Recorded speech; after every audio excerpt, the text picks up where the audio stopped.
హల్లెలూయా. చదవండి బైబిల్ తీసి.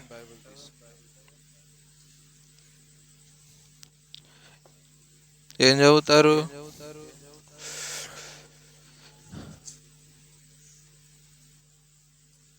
హెబ్రీయులకు రాసిన పత్రిక 11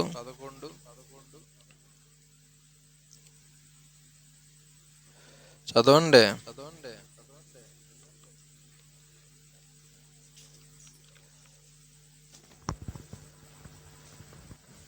విశ్వాసమనున్నది నిరీక్షింపబడు వాటి యొక్క నిజస్వరూపమును, అదృశ్యమైనవి ఉన్నవనటకును రుజువునై ఉన్నది. దానిని బట్టి పెద్దలు సాక్ష్యము పొందిరి. ప్రపంచములు దేవుని వాక్యము వలన నిర్మాణమైనవనియు, అందును బట్టి దృశ్యమైనది కనబడెడు పదార్థములచే నిర్మింపబడలేదనియు విశ్వాసము చేత గ్రహించుకొనుచున్నాము. విశ్వాసమును బట్టి హేబేలు కయీను కంటే శ్రేష్టమైన బలి దేవునికి అర్పించెను. దేవుడు అతని అర్పణలను గూర్చి సాక్ష్యం ఇచ్చినప్పుడు అతడు ఆ విశ్వాసమును బట్టి నీతిమంతుడని సాక్ష్యము పొందెను. అతడు మృతి నొందియు ఆ విశ్వాసం ద్వారా మాట్లాడుచున్నాడు. విశ్వాసమును బట్టి హానోకు మరణము చూడకుండానట్లు కొనిపోబడును. అతడు కొనిపోబడక మునుపు దేవునికి ఇష్టడై ఉండడని సాక్ష్యము పొందెను. కాగా దేవుడు అతని కొనిపోయెను కనుక అతడు కనబడలేదు. విశ్వాసము లేకుండా దేవునికి ఇష్టడై ఉండుట అసాధ్యము. దేవుని యొద్దకు వచ్చువాడు ఆయన ఉన్నాడనియు, తన్ను వెదుకు వారికి ఫలము దయచేయవాడనియు నమ్మవలను కదా. హల్లెలూయా.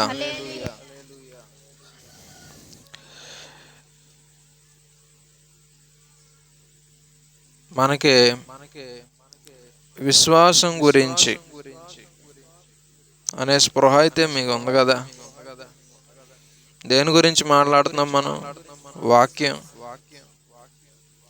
ఆ స్పృహ ఉందా మీ అందరికీ?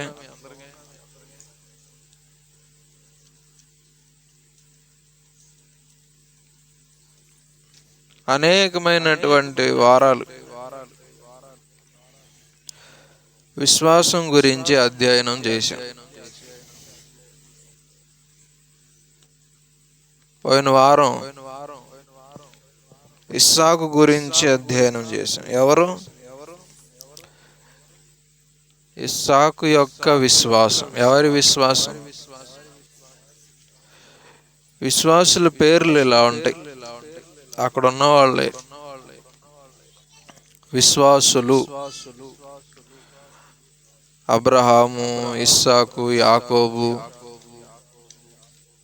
యోసేపు, ఆ తర్వాత మోషే, ఇట్లాంటి వాళ్ళందరూ ఎవరైతే ఉన్నారో వాళ్ళందరి యొక్క పేర్లు అక్కడ ఉన్నాయంటే మనకు అర్థం అవ్వాల్సింది ఏంటంటే,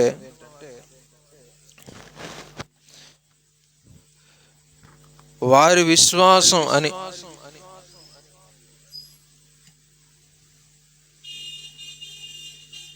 వాళ్ళ విశ్వాసంలో ఉన్న స్పెషాలిటీ ఏంటి అది మీరు గ్రహించాలి.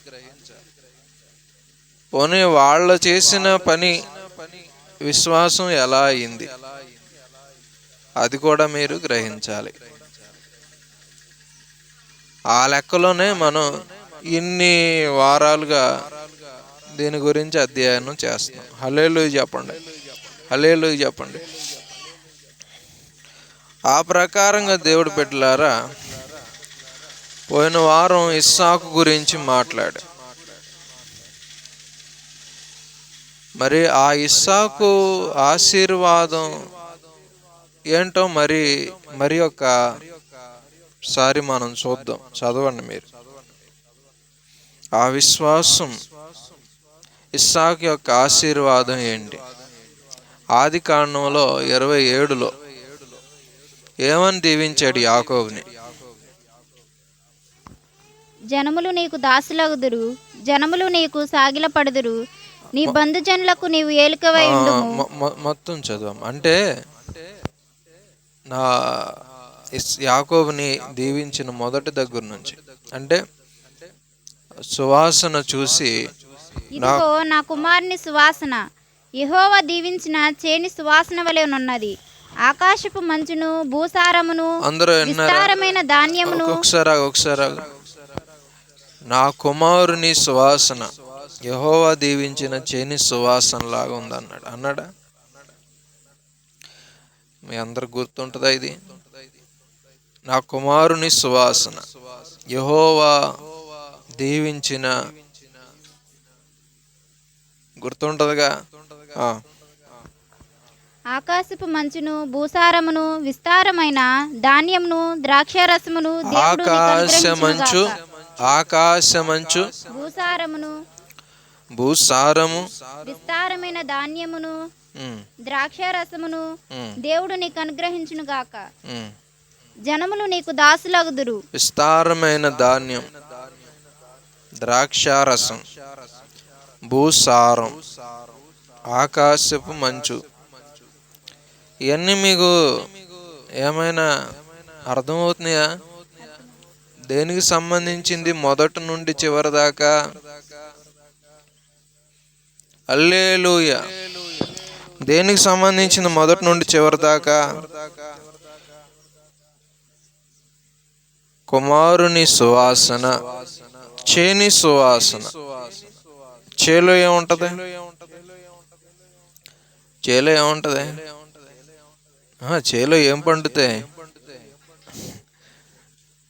అదే ఏదైనా ఆళ్ళగ గోధుమలు చేలో పంటే కదా. మొదటి నుండి ఆయన దీవెన మొదటి నుండి ఏంటి? నా కుమారుని సువాసన అని మొదలుపెట్టి చేని సువాసన అన్నాడు పంట గురించి. తర్వాత ఏమన్నాడు? నీ నివాసము ఆకాశపు మంచు. చదువు. ఆకాశపు మంచును, భూసారమును, ఆకాశపు మంచు, భూసారము, మళ్ళీ భూసారం. మళ్ళీ భూసారం ఎందుకు వాడతారు? భూసారం వల్ల ఏం కలుగుద్దండి? మళ్ళీ పంటకు సంబంధించిందేనా? విస్తారమైన ధాన్యమును, ద్రాక్షారసమును దేవుడు నీకు అనుగ్రహించుగాక. మళ్ళీ విస్తారమైన ధాన్యం, ద్రాక్షారసం అంటే మళ్ళీ ఇదేంటి? మళ్ళీ ఇది కూడా ఏంటి? ఇది కూడా పంట.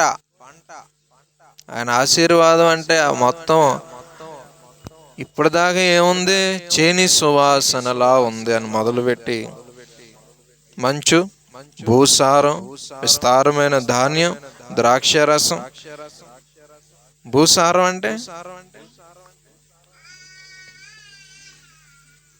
మీకు ఏంటి? దాల్వా ఏంటది అంటే ఏంటి? నాకు తెలియదు. అదే ఆ సీజనా? అప్పుడే పండుతాయా? తర్వాత తర్వాత వరద పండదా?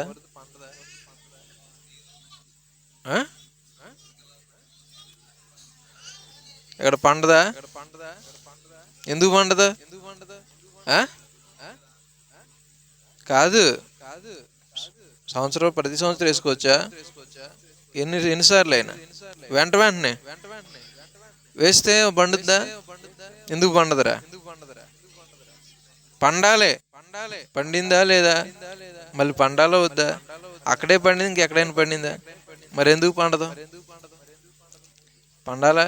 దాల్వా సార్వా అంటున్నారు ఏంటి మీరు? పండాలో వద్దా? మరి ఎందుకు పండదు? ఎందుకు పండదో? నీళ్లు ఉంటాయి. నీళ్ళు ఉన్న చోట పండిపోద్దా? 4 నెలలకు ఒకసారా ఏంటి? 6 నెలలు. నేను జనవరిలో వేసా అనుకుందాం. మళ్ళీ 6 నెలలు అయిన తర్వాత మళ్ళీ వేసా. మళ్ళీ వేస్తా 6 నెలలకి. మళ్ళీ వేస్తా. పండుతాయి. ఎలాగా పండుతాయా? పండుతాయా? సరిగ్గా చెప్పండి నాకు. పండితే పండవా?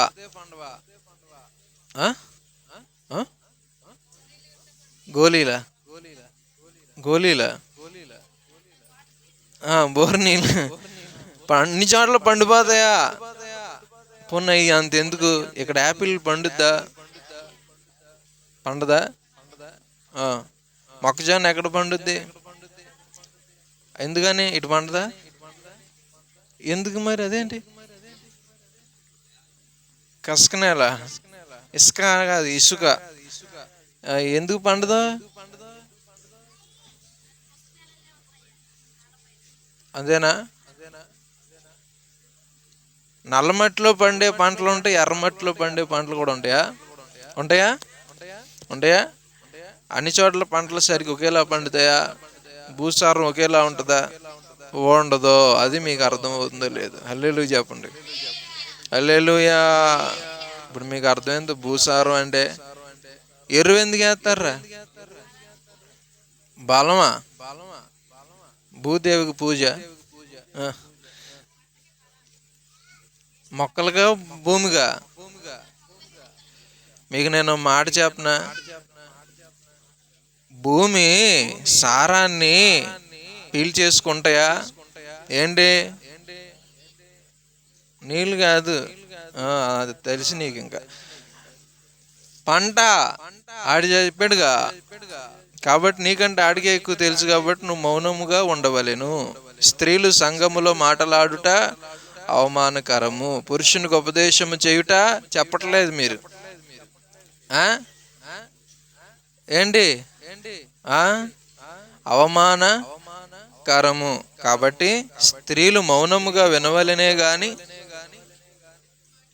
నేను మాట్లాడమంటే మాట్లాడవలనే గాని, అనవసరముగా మాట్లాడిన ఎడల సంఘములో అవమానము. ఏంటది? అవమానం అంటే ఏంటో తెలుసా? మానం అంటే ఏంటి? బట్టలు వేసుకోవడం. అవమానం అంటే ఏంటి? బట్టలు లేకపోవడం. అంతేనా? అది అవమానం అంటే. అర్థమైందా? అంటే స్త్రీ బట్టలు లేకుండా సంఘంలో ఉన్నట్టు మాట్లాడితే ఇది తెలుసా మీకు? తెలుసా తెలీదా? కాబట్టి ఎలాగ ఉండాలమ్మా అమలారా? ఎలాగ ఉండాలి అమలారా? ఉండాలి మౌనంగా, అంతేగాని మాట్లాడకూడదు, బోధించకూడదు, అధికారం చేయకూడదు, పురుషుని మీద పెత్తనం చేయకూడదు. చేస్తే ఏమవుద్ది? ఏమి లేనట్టు. ఏమి లేనట్టు? బట్టలు లేవు. అది అవమానం అండి. ఇప్పుడు అర్థమైంది అనుకుంటున్నాం మీ అందరికి. సో మన పురుషుల మీద పెత్తనాలు చేసేటటువంటి వాళ్ళు ఉన్నారు కొంతమంది, మన ఏరియాలో ఉన్నారు. వాళ్ళందరికీ నేనంటే పగ. వాళ్ళందరికీ ఏమి లేవు చెప్పండి? ఇప్పుడు చెప్పట్లా. నిజం, నేను చెప్పింది అబద్ధమా? బైబిల్ అలాగే ఉంది. అవమానం అంటే ఏంటంటే, ఎప్పుడైనా కానీ ఒక స్త్రీని ఎవరైనా చెరిపినప్పుడు అక్కడ ఏం రాశారంటే బైబిల్లో అవమానించెను అని. ఏమని? ఒక స్త్రీని చెరిపితే అది అవమానించెను అని ఎందుకు అయింది అంటే, మానం అంటే బట్టలు, చెరిపేటప్పుడు బట్టలు తీసేస్తారు కాబట్టి అది అవమానం అయింది. అంటే అవమానం అంటే వస్త్రాలు తీసేసి దిగంబరిగా చేయుట. అది అంత ఘోరం. మీకు అర్థమైందో లేదో? సో అందుకనే ఇది కరెక్ట్ కాదు. హల్లెలూయా, హల్లెలూయా. ఇవన్నీ ఎందుకు చెప్తున్నానంటే తెలుసుకోండి. ట్రక్కు ముందు నడిపించినట్లు అవుద్ది. ఇది చాలా డేంజర్. ఇవన్నీ చూసి ఉన్నాను కాబట్టి మీకు ఇవి చెప్తున్నా. పొరపాటును కూడా స్త్రీలు భర్తల మీద పెత్తనం చేయడం కానీ, అజమాయిషి చలాయించడం, అధికారం చలాయించడం చేస్తే ఏమవుద్ది అంటే, నేను చెప్తున్నాను, వాళ్ళకి వస్త్రాలు లేవు, దిగంబరులుగా ఉన్నారు అని అర్థం. హల్లెలూయా. స్త్రీకి పురుషుడు ఎవరంట? శిరస్సు. చెప్పండి ఏంటి? శిరస్సు. కాబట్టి శిరస్సు చెప్పినట్లు బాడీ అంతా విందా? తలకాయ చెప్పినట్టు తలకాయలో నుంచే గన్నీ వెళ్ళేది. అట్లా దేవుడు బిడ్డలారా లోబడి ఉండాలి అని వాక్యం చెప్తుంది. ఖచ్చితంగా లోబడి ఉండి తీరాల్సిందే అని అర్థమైందా మీ అందరికీ? గుర్తుపెట్టుకోండి, జాగ్రత్తగా ఉండండి. మీరేం అర్థం చేసుకోవాలంటే, ఇప్పుడు భూమికి సారం కావాలి. ఏం కావాలి? మీరు అన్నారు పంటలు పండితే అని. పండవాల. ఎందుకంటే భూమికి ఎరువు ఎందుకు వేస్తారంటే భూసారం కలిగించడానికి. ఏం కలిగించడానికి? ఈ భూసారాన్ని ఎవరు పీల్ చేసుకున్నారా? పంట. ఇప్పుడు లేదు. మళ్ళీ ఇప్పుడు దాంట్లో భూమిలోనికి సారం చొప్పించాలి. అందుకని ఏంట? యూరియా, పొటాషియం, కంపోస్ట్ ఎరువు. ఎరువు అంటేనే సారం కలిగించేది. అర్థమైందా మీ అందరికీ? సో ఎరువు అనేది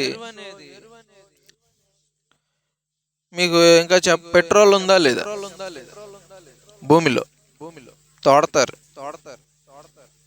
అయిపోద్దా లేదా? మళ్ళీ ఏమవ్వాలి? అది తయారవ్వాలి. తయారవ్వాలంటే బోల్డ్ అంత టైం పడుతుంది, బోల్డ్ అని సంవత్సరాలు పడుతుంది. ఊరికే ఊరదు నీరులాగా. మరి భూసారం కూడా అంతే. ఈ వానలకి గాలులకి భూమి పొర కొట్టుకెళ్ళిపోద్ది, ఆ పై పొరలో ఉన్న సారం కూడా కొట్టుకెళ్ళిపోద్ది. దాన్ని మృత్తికా క్రమక్షయం అంటారు. ఇవన్నీ మీకు ఎందుకు చెప్తున్నానంటే, ఎరువు అనేది దేవుడు బిడ్డలారా వేస్తే సారం వస్తుంది. భూసారం వల్లే పంటలు పండుతాయి. భూసారం లేకపోతే పంటలు పండవు. పంటలు పండకపోతే ఏం జరుగుద్దని మీరు అనుకుంటున్నారు? కరువుతో చచ్చిపోతారు. ఆశీర్వాదం అంటే ఇప్పుడు అర్థమైంది మీ అందరికీ. ఆశీర్వాదం ఎక్కడి నుంచి మొదలైంది? భూసారం దగ్గర నుంచి మొదలైంది. ఆశీర్వాదం అంటేనే భూసారం. చెప్తా మీకు, ఇంకా చదువు. జనములు నీకు దాసులగుదురు, జనములు నీకు సాగిలపడుదురు. నీ బంధుజనులకు నీవు ఏలికవై ఉండుము. నీ తల్లి పుత్రులు నీకు సాగిలపడుదురు. నిన్ను శపించువారు శపింపబడుదురు, నిన్ను దీవించువారు దీవింపబడుదురు గాక. ఇస్సాకు యాకోబును దీవించుట అయిన తరువాత యాకోబు తన తండ్రి అయిన ఇస్సాకు ఎదుటి నుండి బయలుదేరి వెళ్ళిన తక్షణమే అతని సహోదరుడైన ఏసావు వేటాడి వచ్చెను. అతడును రుచిగల భోజ్యమును సిద్ధపరచి తన తండ్రి వద్దకు తెచ్చి, నా తండ్రి నన్ను దీవించినట్లు లేచి నీ కుమారుడు వేటాడి తెచ్చిన దాన్ని తినుమని తన తండ్రితో అనెను. అతని తండ్రి అయిన ఇస్సాకు నీవెవరవని అతన్ని అడిగినప్పుడు అతడు, నేను నీ కుమారుడను, ఏసావు అను నీ జ్యేష్ఠ కుమారుడు అనగా. చాలే. ఇప్పుడు ఏసావుని దీవిస్తాడు, అది కూడా చదువు, ఆ కింద ఉంటది. ఏసావుని దీవిస్తాడు. నా తండ్రి నీ యొద్ద ఒక దీవెనయే ఉన్నదా? నా తండ్రి నన్ను కూడా దీవించుమని తన తండ్రితో చెప్పి ఏసావు నన్ను కూడా చెప్పండి, నన్ను కూడా అని ఎలుగెత్తి ఏడవగా అతని తండ్రి అయిన ఇస్సాకు, నీ నివాసము భూసారము లేకయు. నీ నివాసం భూసారం లేక అక్కడే మొదలు పెట్టాడు. యాకోబు దగ్గర ఏం మొదలు పెట్టాడు? నీ నివాసము భూసారం అని మొదలు పెట్టాడు. ఇక్కడేమంటున్నాడు? నీ నివాసంలో అదే ఉండదు, అంతా రివర్స్. హల్లెలూయా. చదవండి. నీ నివాసము భూసారము లేకయు పైనుండి పడు ఆకాశపు మంచు లేకయు ఉండు. నీ నివాసం భూసారం లేక, మళ్ళీ అక్కడ ఆకాశపు మంచు ఉందా లేదా? ఇక్కడ ఉందా? చూసారా? ఒక్క దీవెనయే ఉన్నదా తండ్రి అంటే? ఒక్కటే ఉంది. ఆ ఒక్కటే ఆడికి ఇచ్చాను. రెండు ఉండవు. అందరికి అర్థమైందా? రెండు దీవెనలు ఉండడం అంటే అర్థం ఏంటంటే, యాకోబుని ఏసావుని దీవించడం కుదరదు. అయ్యా దీవించవచ్చు అయ్యా అంటారా? నిజం చెప్పండి, మీరు అంటారా అనరా? అయ్యా దీవించవచ్చు అయ్యా, దాందే ఉంది పాపం అంటారా? అయితే ఒక మాట చెప్పండి నాకు. ఇటు చూడండి, అందరూ ఇటు చూడండి. ఓ మాట చెప్పండి. అయ్యా నాకు 2 కూతుర్లు ఉన్నారయ్యా, పెద్దదాన్ని చిన్నదాన్ని కూడా పెళ్లి చేసుకో అంటారా? మరి ఇది ఎలాగంటారు? అర్థమైందా? పోనీ ఏ భార్య అయినా ఏ భర్త అయినా ఒప్పుకుంటాడా? ఒప్పుకోడు కదా. ఇప్పుడు మీకు ఎలాగుంది ఇది? అర్థమైంది ఇప్పుడు మీకు? ఆ ఏసావును యాకోబును కూడా దీవిస్తాడా? దీవించలేడు. మీరేమన్నారు తెలుసా? ఏసావుని యాకోబుని కూడా దీవించమన్నారంటే అర్థం ఏంటంటే, ఇద్దరిని పెళ్లి చేసుకో అన్నారు. నాకు వద్దు మొర్రో అన్నాడు ఆయన. నాకు వద్దు మొర్రో, నేను నీతిగా ఉంటానంటే లేదు, బంపర్ ఆఫర్ అన్నారు. ఏమన్నారు? ఇప్పుడు మీ అందరికి అర్థమైంది అనుకుంటా. అలా కుదరదు. ఒకరు శాపం అనుభవించాల్సిందే, ఒకరు దీవెన అనుభవించాలంటే ఇది చాలా కఠినం, చాలా జటిలం. ఇవన్నీ పక్కన పడేసి వినటానికి బాగుంటాయి కొన్ని. వినటానికి బాగుంటాయి, నిజంగా జరుగుతాయా? అవి జరగవు. హల్లెలూయా. నువ్వు దేవుడికి అనుకూలంగా ఉంటే ఆ తీరు వేరు. ఇది మీ అందరికి అర్థమైంది, ఇంకా అర్థం అవుద్ది ముందు ముందు. ఇంకా మీరు ఏం చేస్తారు, కంపేర్ చేయండి. ఇగో మీలో ఒకరేమో, ఇంకో మైకుంటి వాళ్ళకి, మీలో ఒకరేమో యాకోబు నేను దీవించాడు ఒకరు చదవండి, ఒకరేమో ఏశావు నేను దీవించాడు అది చదవండి.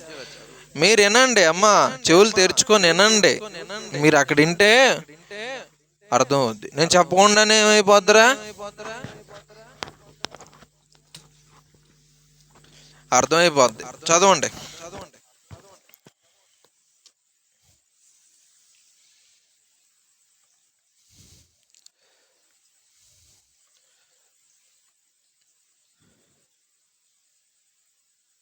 తొందరగా చదవాలి. ఏంటి మీరు నిదానంగా ఉంటారు, చదవాలి త్వరగా. ఇదిగో నా కుమారుని సువాసన యెహోవా దీవించిన చేని సువాసన వలె ఉన్నది. ఆకాశపు మంచును, భూసారమును, విస్తారమైన ధాన్యమును, ద్రాక్షారసమును దేవుడు నీకు అనుగ్రహించుగాక. జనములు నీకు దాసులగుదురు, జనములు నీకు సాగిలపడుదురు. నీ బంధుజనులకు నీవు ఏలికవై ఉండు. Hold on. నువ్వు ఒకటి చదవాలి, వాళ్ళు ఒకటి చదవాలి. తెలియాలిగా. నువ్వు ఒక వచనం చదవాలి, వాళ్ళు ఒక వచనం చదవాలి, అప్పుడు అర్థం అవుద్ది.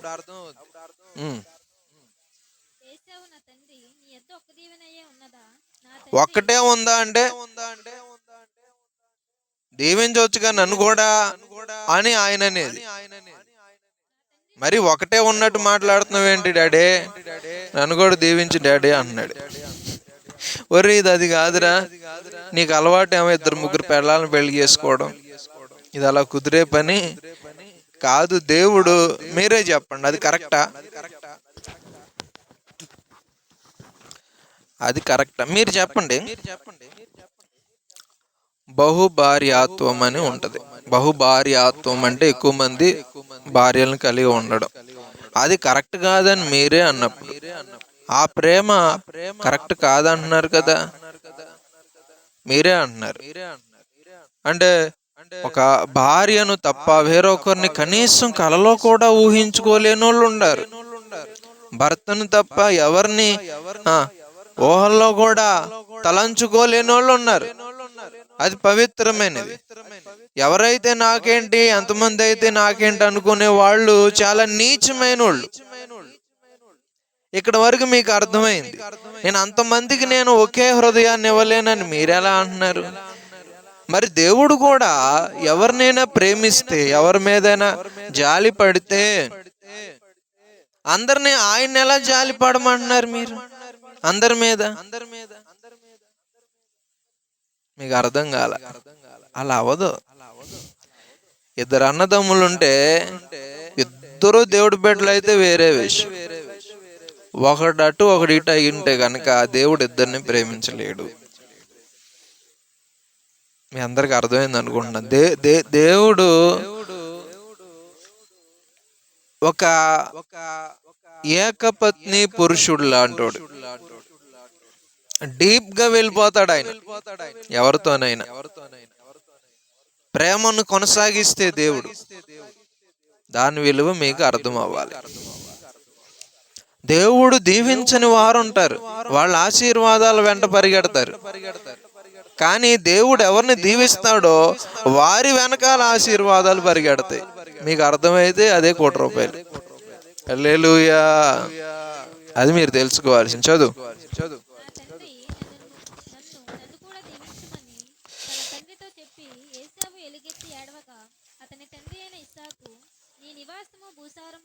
ఆగు.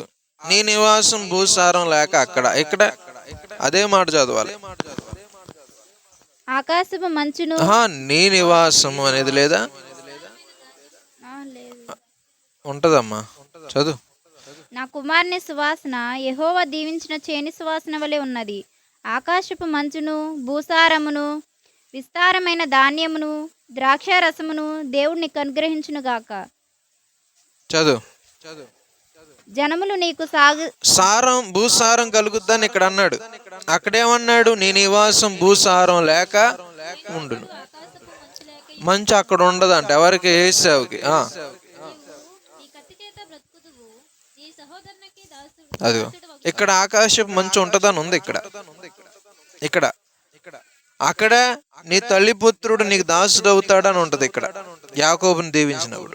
ఏశావుని ఏం దీవిస్తాడు? నీ సహోదరునికి నువ్వు దాసుడు అవుతుంది దీవిస్తాడు. కాబట్టి మీరేం అర్థం చేసుకోవాలంటే దేవుడు బిడ్డలారా, కష్టం ఇద్దరిని దీవించడం కష్టం. మరి ఇప్పుడు ఏంటి? ఎందుకు ఏం చెప్పదలుచుకున్నామంటే మీరు బాగా అర్థం చేసుకోవాలి. భూసారం రెండింటికి సరిపోదు. దేవుడు దీవించాడా దీవించలేదా? ఆది కాండంలో ఆదాము వాళ్ళని దీవించాడా? పశువులను దీవించాడా? మొక్కలను దీవించాడా? మీరు చెప్పండి. చెట్లను దీవించాడు. దీవిస్తే ఇప్పుడు ఏమవుతుంది చెప్పండి? బాగా ఆ రోజు నుంచి ఈ రోజు వరకు విస్తరించడమే దీవెన. ఒక బస్తా 100 బస్తాలు 1000 బస్తాలు అవ్వడం, అలా ఒక చెట్లు అవడం. యేసు ప్రభు ఉపమానం చెప్తే ఏమన్నాడు తెలుసా? విత్తువాడు విత్తనాలు విత్తుచున్నాడు. కొన్ని త్రోవ ప్రక్కన పడిన, ఎక్కడా? కొన్ని ముళ్ళ తుప్పల్లో పడిన, కొన్ని రాతి నేలను పడిన, కొన్ని మా ఇంట్లో పడిన, కొన్ని ఎక్కడ పడిను? మంచి నేలను పడిన. రాతి నేల మీద పడిన ఏర్లు ఉండవు. మన గోళ్ళ మీద చెట్లు వస్తాయా? ఉంటాయి? అవి ఉండవు. అట్లా రాతి నేలలో మొలిచే ఉంటే లోపలికి వెళ్ళవు, మన్ను ఉండదు. త్రోవ ప్రక్కన పడినవి ఉంటాయా? ఏ గద్దలో కాకులో ఏవో పట్టుకెళ్ళిపోతాయి. ముళ్ళ తుప్పల్లో పడితే అణిచి వేస్తాయంట. ఎలాగ అణిచి వేస్తాయి? ఎలాగంటే దానికి వెళ్ళే ఎరువు ఇవి తీసేసుకుంటే మరి అవి కూడా పెరగాలి కదా. భూమి ఎరువు ఇవ్వదు, అక్కడ సారం ఇవ్వదు. ఎందుకని? ముళ్ళ తుప్పలు ఏం చేసాయి? ఫిల్ చేసుకున్నాయి. మీకు అర్థమైందో లేదు? ఆ ముళ్ళ తుప్పలు ఎవరు అనుకున్నారు? ఏశావు. ఆ మంచి విత్తనాలు ఎవరు అనుకున్నారు? యాకోబు. అంటే మంచి విత్తనాలు మంచి చెట్లు అయినటువంటి యాకోబు లాంటి పరిశుద్ధులకు రావాల్సిన ఆశీర్వాదాన్ని ఏశావు లాంటి ముళ్ళ చెట్లు కాజేయాలని చూసినప్పుడు దేవుడు ముళ్ళ చెట్లకి ఇవ్వడో ఎవరికి ఇస్తాడు? మీ అందరికి అర్థమైంది ఏంటి నేను అనేది? హల్లెలూయా. మీరు ఎందుకు తిరుగుతున్నారు అటు ఇటు? హల్లెలూయా. మీ అందరికి అర్థమైందమ్మా? బాగా వినాలి. మంచి నేలను పడిన విత్తనాలు ఎలా ఫలించాయంటావు? 100 అంతలుగాను. మత్తయి సువార్త 13 తీసుకోండి, తీయండి. మత్తయి సువార్త 13 తీయండి, నిద్రపోమాకండి. 13లో విత్తువాడు ఉపమానం చెప్తాడు ఆయన. కొన్ని విత్తనాలు విత్తువాడు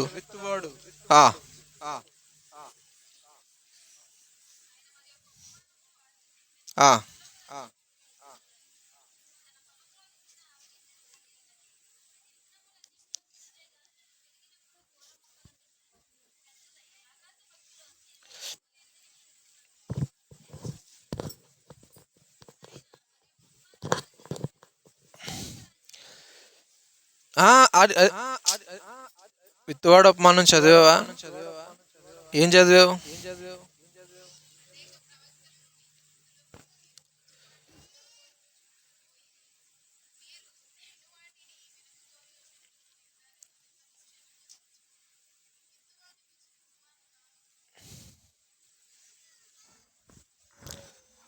ఆ ఉపమానంలో మంచి నేలను పడినవి 100 అంతలుగా 60 అంతలుగా 30 అంతలుగా ఫలించే అని ఉంటది. అది చదవాలి.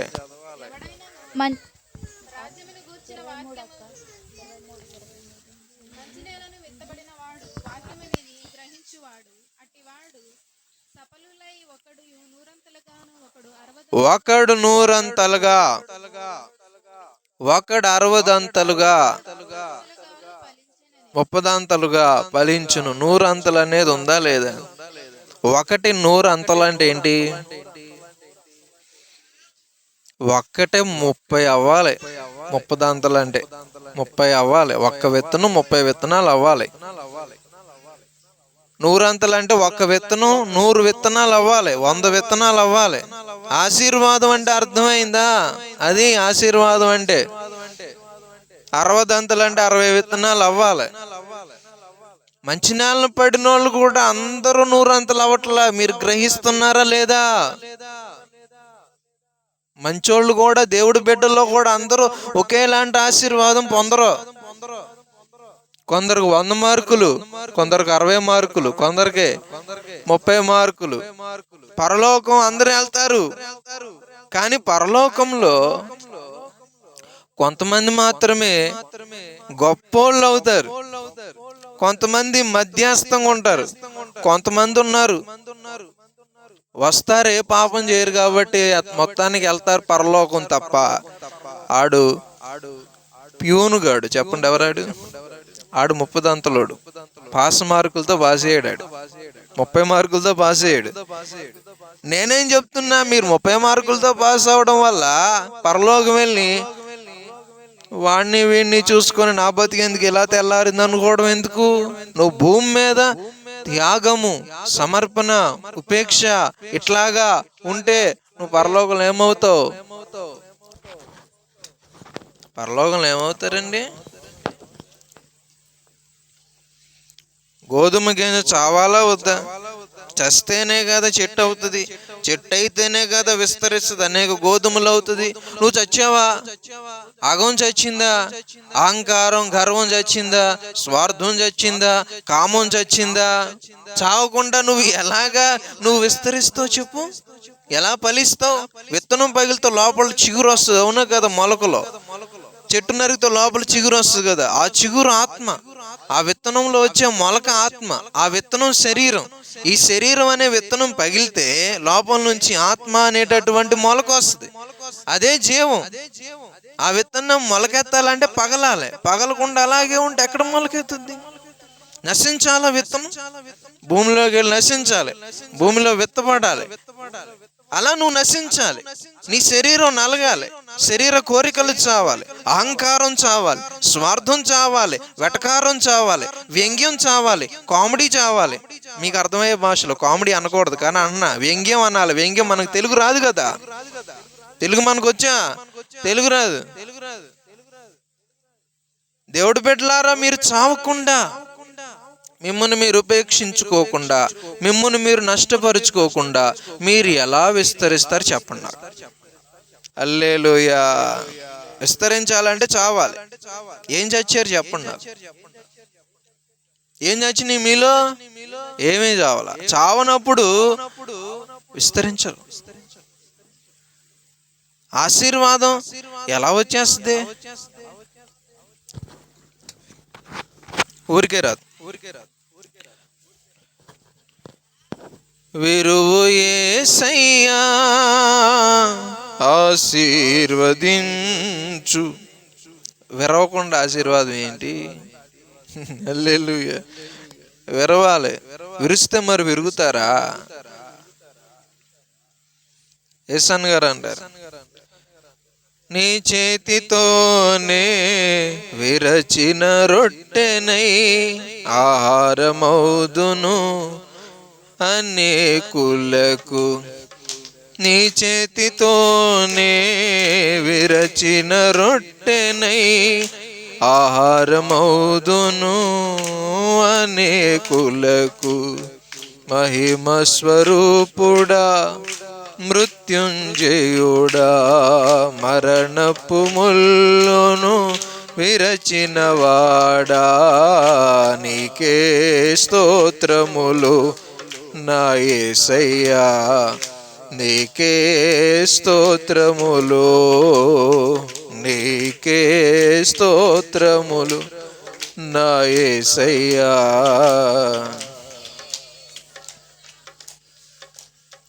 నీ రక్తమును నా రక్షణకై బలియాగముగా అర్పించినావు. నీ రక్తమును నా రక్షణకై బలియాగముగా అర్పించినావు. నీ చేతితోనే విరచిన రొట్టెనై ఆహారమౌదును అనేకులకు.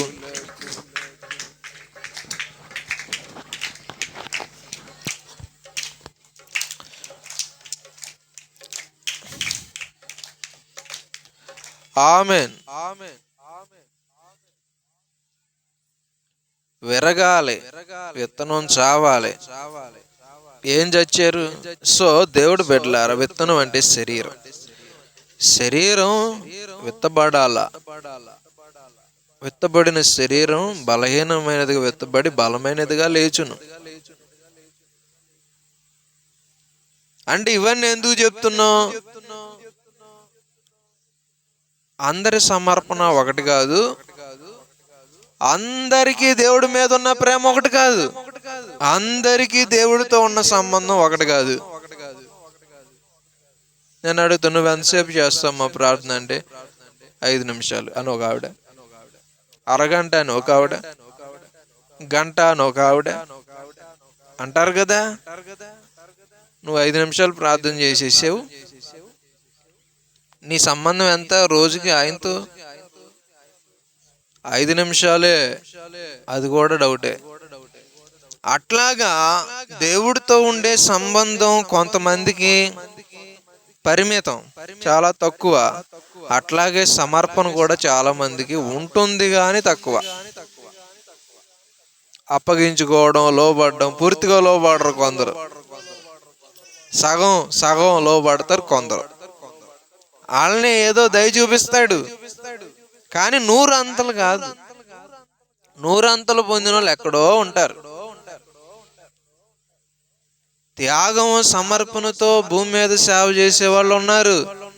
మీరు అర్థం చేసుకోవాలి. అదే త్యాగము సమర్పణతో భూమి మీద సేవ చేసే వాళ్ళు ఉన్నారు.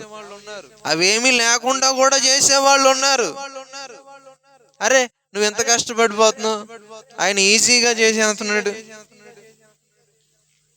కానీ త్యాగము సమర్పణ లెక్కలోకి పరలోకంలో వస్తుంది. ఇక్కడ అందరూ ఒకేలా కనబడొచ్చు, అందరూ ఒకటి కాదు, అందరూ డాక్టర్లు ఒకటి కాదు. జనరల్ వార్డులో తిరిగే డాక్టర్లు ఉన్నారు, ఐసీయూలో తిరిగే డాక్టర్లు కూడా ఉన్నారు.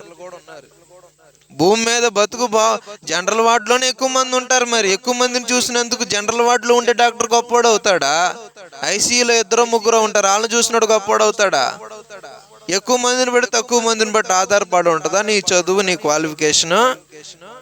ఎంత సీరియస్గా ఉంది కండిషను, దాన్ని బట్టి నీ వైద్యం యొక్క విలువ పెరుగుద్ది.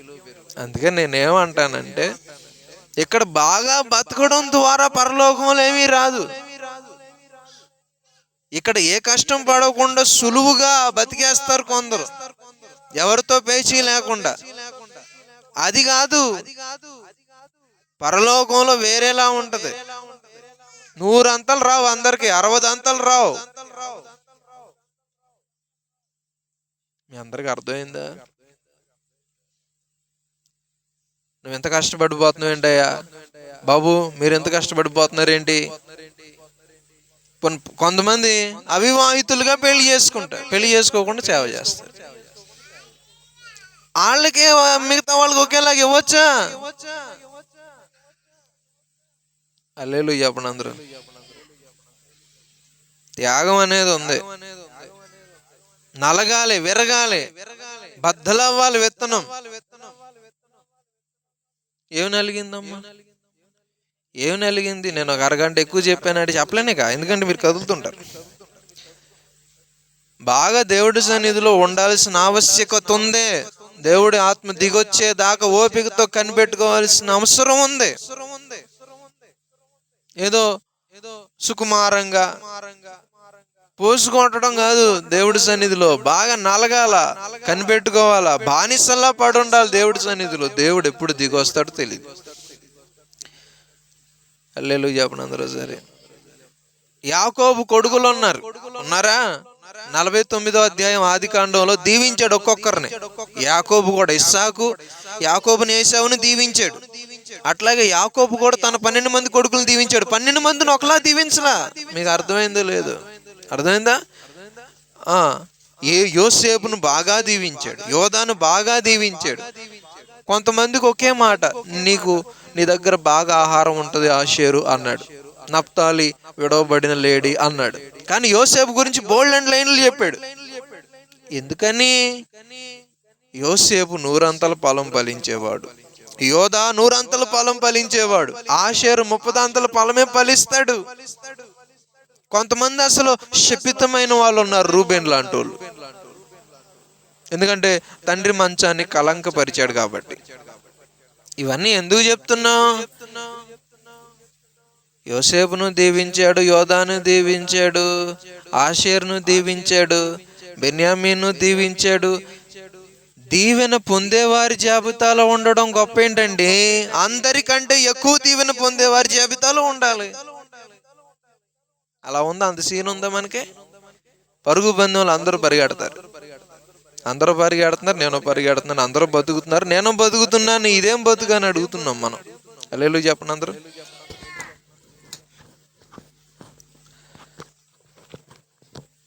అర్థమైందా మీ అందరికి? 100 60 30. అసలు త్రోవ పక్కన పడిన విత్తనాలు ఒక్కంతైనా ఫలించాయా? ఫలించాయా? ఎవరు పట్టుకెళ్ళిపోయారు? కాకులు. కాకులు అంటే దయ్యంగాడు అని అర్థం. అక్కడ చెప్తాడు పక్షులు అంటే సాతాను అని అర్థం. కొందరు సాతాను చేత మృంగివేయబడి నరకానికి పోతారు. వాళ్ళు రాతి నేల పడినోళ్ళు కూడా ఫలించలేదు, మొలతొప్పలో పడినోడు కూడా ఫలించలేదు. వాళ్ళు పోయారని అర్థం నరకానికి. వాళ్ళు లేరు అక్కడ. మరి ఎవరు ఫలించారు? 100 60 30. మంచి నేల, మంచి నేల, మంచి నేల. అదే సారవంతమైన నేల. ఇప్పుడు మీకు అర్థమైంది అనుకుంటున్నా. హృదయం నేల అంటే ఏంటి? అది ఎలా ఉండాలి? సారవంతమైనది అయి ఉండాలి. ఎప్పుడు సారవంతమైనది అయి ఉంటుంది? ప్రేమ, జాలి, కనికరం, వివేకము, దుఃఖము, సాత్వికము విరిగి నలిగిన హృదయం అయితేనే అది సారవంతమైనది. ఎందరగా ఉందమ్మా చెప్పండి ఇది? కఠినమైన రాతి గుండెలు కొందరి కాదా? కఠినమైనవి. ఏడుపే రాదు ఆడికి. ఏం రాదు? ముట్టిపోగరు. చెప్పండి ఏ పొగరు? పద్దాక నీకు పొగరు ఎందుకు వస్తుంది? నీదే గుండె? ఏ గుండె? రాయి గుండె. అక్కడ మొలుస్తాయి ఆ దేవుడు విత్తనాలు, వాక్యాలు. మొలవో మొలవో. కొంతమందిదేమో ముళ్ళ తప్పులో గచ్చిపోదరు. అంటే ఆ ధన వ్యామోహాలు, ఐహిక విచారాలు అన్నాడు అక్కడ. ముళ్ళ తొప్పల్ని డబ్బు మీద పిచ్చి, బంగారం మీద పిచ్చి, బట్టల మీద పిచ్చి, ఫోన్ల మీద పిచ్చి, వాచ్ల మీద పిచ్చి. ఈ పిచ్చోళ్ళు ఉన్నారు కొందరు. వాళ్ళకి ఆ పిచ్చే. ఈ పిచ్చి ఎందుకు ఉంటదండి? దేవుడు వాక్యం మీద ఎందుకు ఉంటది వాళ్ళకి? హల్లెలూయా. అది ఆ టైపు. వాళ్ళు ఫలించరు. త్రోవ ప్రక్కన పడినోడు దుష్టుడు పట్టుకెళ్ళిపోయాడు. అంటే వాళ్ళు వింటారు కానీ గ్రహించరు. అంటే అర్థం కాదు అసలు.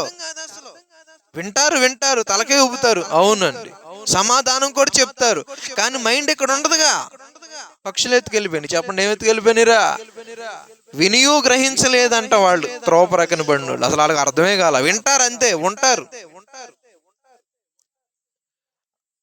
చూసారా? వినుమట్టుకు విందురు కానీ అదే ఉంది. త్రోవ ప్రక్కన పడినా వినుమట్టుకు విందురు గాని అంటే ఆడింటాడు వాక్యం. ఆడికి అసలు ఏం అర్థం కాదు. ఆడికి అసలు వాక్యం ఎందుకు అర్థం కాలేదు? హృదయము అనే కన్ను గుడ్డిది కాబట్టి. గుడ్డోడికి ఏం కనపడద్దండి? ఏశావు ఎవరో యాకోబు ఎవరో తెలుసా? కళ్ళు లేకపోతే తెలుస్తుందా? తెలీదు. అసలు ఆడు హృదయమే అంధకారం, వెలుగు లేదు హృదయంలో, చీకటిమయం కాబట్టి ఆడికి అసలు ఏం అర్థం కాదు. ఏ చెప్పినా అర్థం కాదు ఆడికి. ఓకే,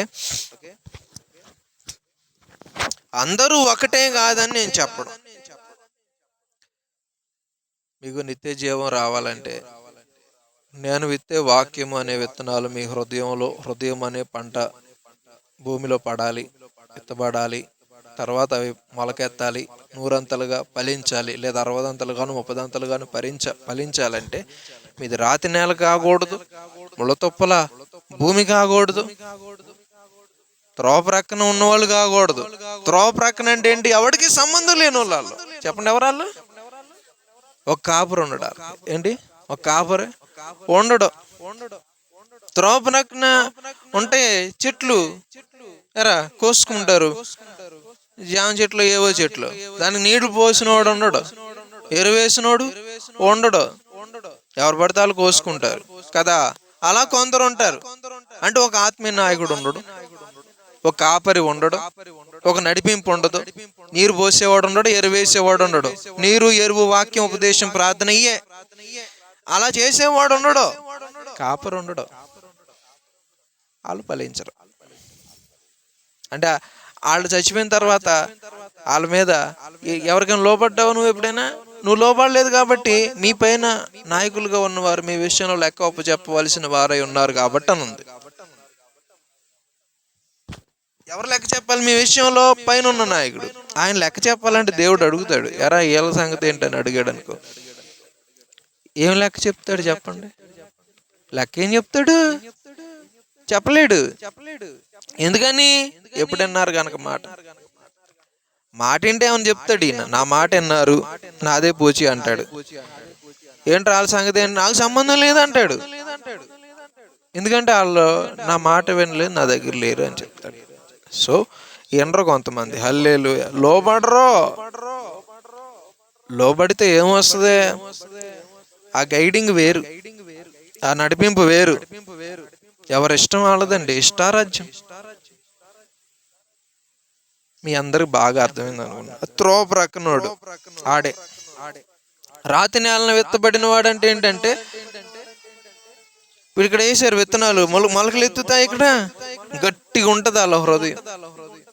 కరకు దురుసు, మాటే కరకు దురుసు. విత్తనాలు విత్తబడవు. కోపం, చీటికి మాటికి ముట్టిపోకరు, చిరాకు. మీకు ఇలాంటివి వస్తున్నాయి అంటే మీ హృదయం రాతి హృదయం అయిపోయిందని అర్థం. తర్వాత ఏముంది? ముళ్ళ తొప్పలు, డబ్బు పిచ్చోళ్ళు ఏళ్ళు. డబ్బు పిచ్చెక్కు వీళ్ళకి, డబ్బులు కావాలి వీళ్ళకి, పేరు కావాలి వీళ్ళకి. ఐహిక విచారాలంటే, ఐహిక అంటే ఇహపరమైన అని అర్థం. ఈ లోక సంబంధంగా ఉండే విచారాలంటే, ఈ లోకంలో నాకు అది లేదు, ఇది లేదు, ఇది రావాలి, ఇది కావాలి, అది పొందాలి, అది చేయాలి, అది సాధించాలి, ఇది సంపాదించాలని కొన్ని లక్ష్యాలు ఉంటాయి. అవే ఐహిక విచారాలంటే.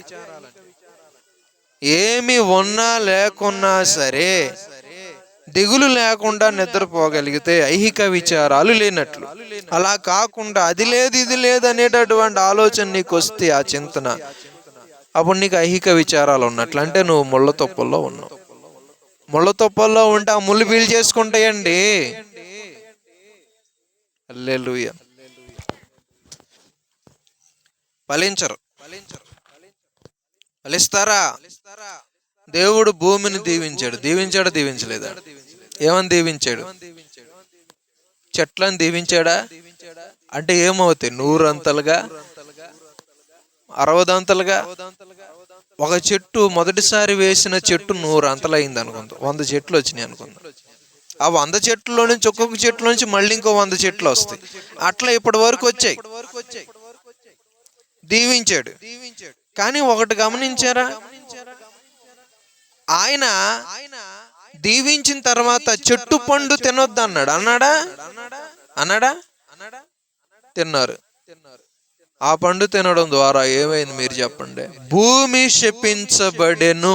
చూసారా? గమనించారా? నీ నిమిత్తము నేల శపించబడును అంటే ఏమైంది? ముళ్ళ తొప్పలు, గచ్చె పొదలు వచ్చాయి. అది శాపం. అంటే అదేంటది? అది దాన్ని శాపం అంటారు. ఆ ముళ్ళ తొప్పలు, గచ్చె పొదలు వచ్చాయి. అంతకుముందు ఆశీర్వదించాడు. ఇప్పుడు భూమి శపించబడింది. ఈ శాపం ఏంటంటే ముళ్ళ తొప్పలు, గచ్చె పొదలు మొలుస్తాయి. ఆ ముళ్ళు అంటేనే శాపం. అంటే ఈ ముళ్ళ చెట్లు మంచి చెట్లు వెళ్ళాల్సినటువంటి ఎరువంతా ఇవి పీల్చేసుకుంటాయి, నీరంతా ఇవి పీల్చేసుకుంటాయి. ఫలించేదానికి నీరు లేదు, ఎరువు లేదు. మీకు ముందుగానే చెప్పా నేను. ఏమని చెప్పా? యాకోబు అంటే మామూలుగా ఫలించే చెట్లన్నీ ఉంటాయి. యాపిల్ ట్రీస్ ఉన్నాయి, మ్యాంగో ట్రీస్ ఉన్నాయి, జామ చెట్లు ఉన్నాయి, పండ్ల చెట్లు అన్నీ ఉన్నాయి, ఫలవృక్షాలు ఎన్నో ఉన్నాయి.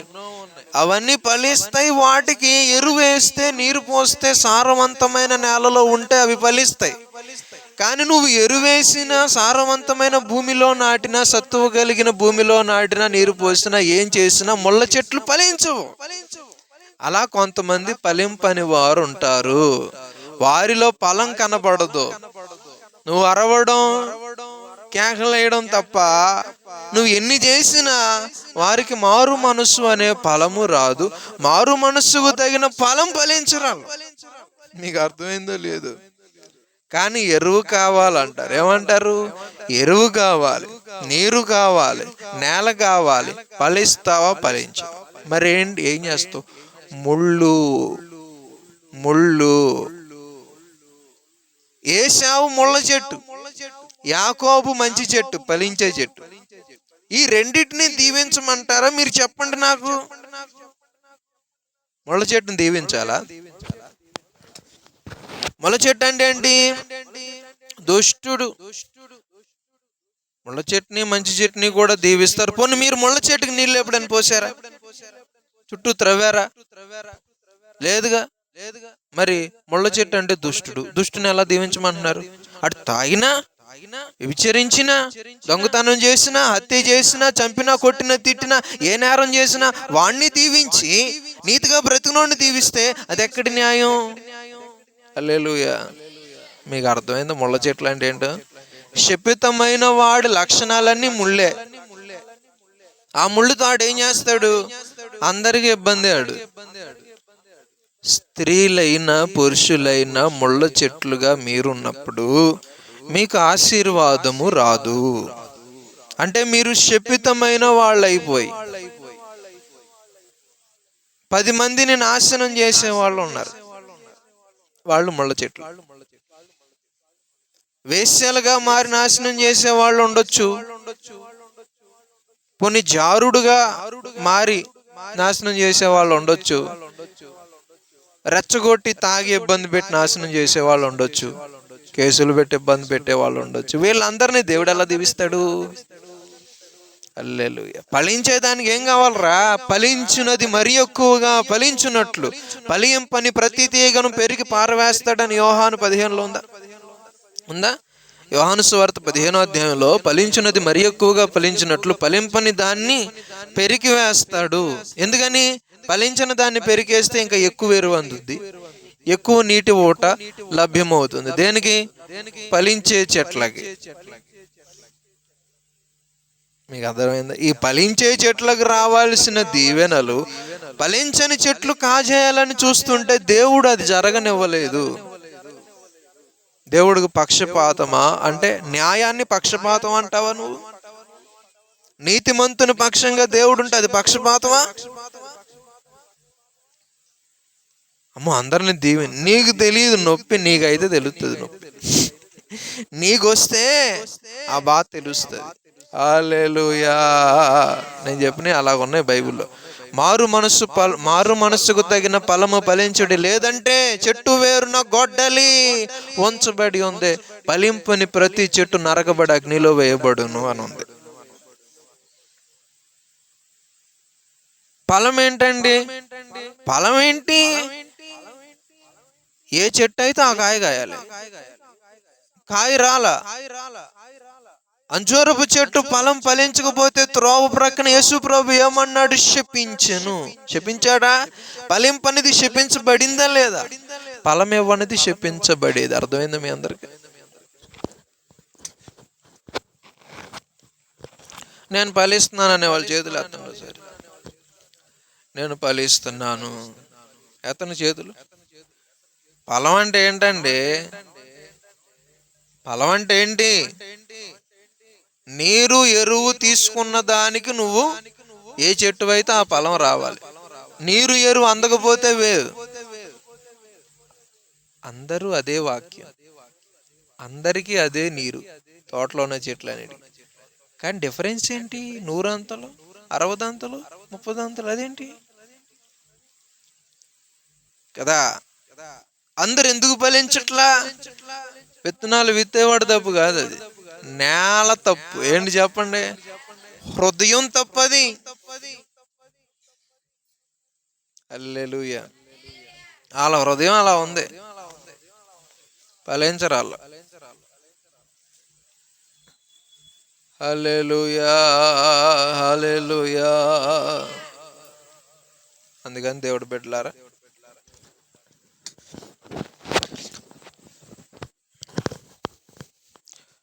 చెప్పండి, మీరు చెప్పండి, చదివేవాడికి సీట్ ఇస్తే మంచిదో చదవనోడికి ఇస్తే మంచిదో? తినేవాడికి అన్నం పెడితే మంచిదో తిన్నోడికి అన్నం పెడితే మంచిదో? అవునా? సరే, బాగా ఆలోచించండి. పాలిచ్చే గేదెను మేపుతారా, పాలు ఇవ్వని గేదెను మేపుతారా? ఇవ్వని దాన్ని ఏం చేస్తారు? వదిలించుకుంటారా? పో, దరిద్రం పోయింది. దేవుడు కూడా అలా వదిలించుకుంటాడంట. హల్లెలూయా. ఆ దరిద్రం పోతే మనం ఏమనుకోవాలి చెప్పండి?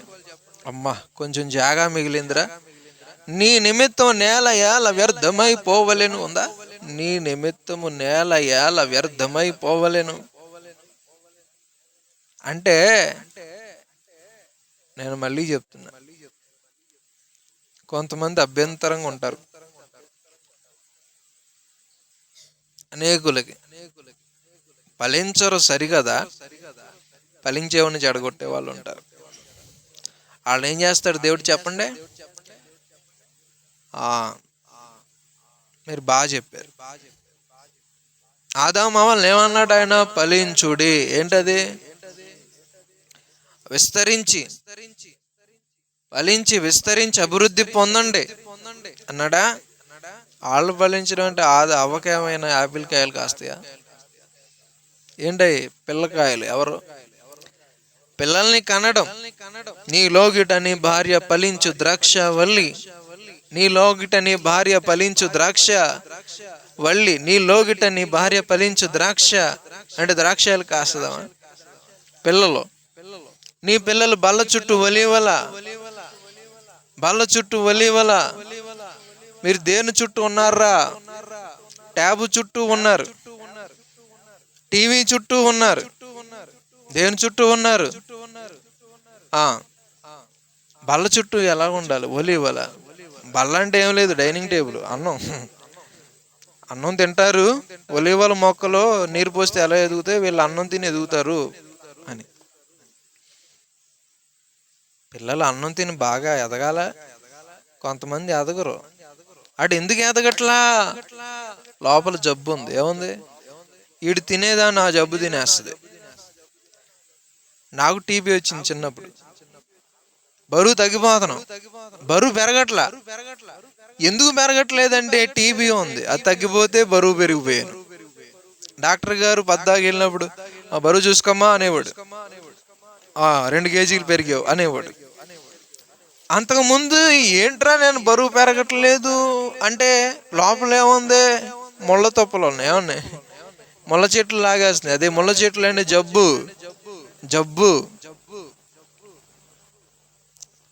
బరువు చూసుకుంటే బరువు పెరుగుతున్నాడు అండి.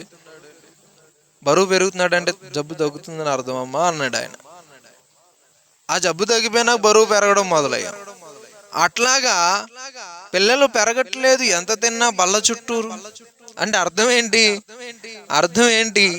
ఆ లోపల ఏదో శారీరకమైన బలహీనత ఉంది, రోగం. అలాగే ఆత్మ సంబంధంగా ఎంత వాక్యం విన్నా నువ్వు ఎందుకు ఫలించట్లా? ఏదో దయ్యం ఉంది నీలో. హల్లెలూయా. ఏదో కలుపు మొక్క ఉంది నీలో, అందుకే నువ్వు అది నీకు వెళ్ళట్లా. కొంతమంది ఏం తినరు, లావుగా ఉంటారు.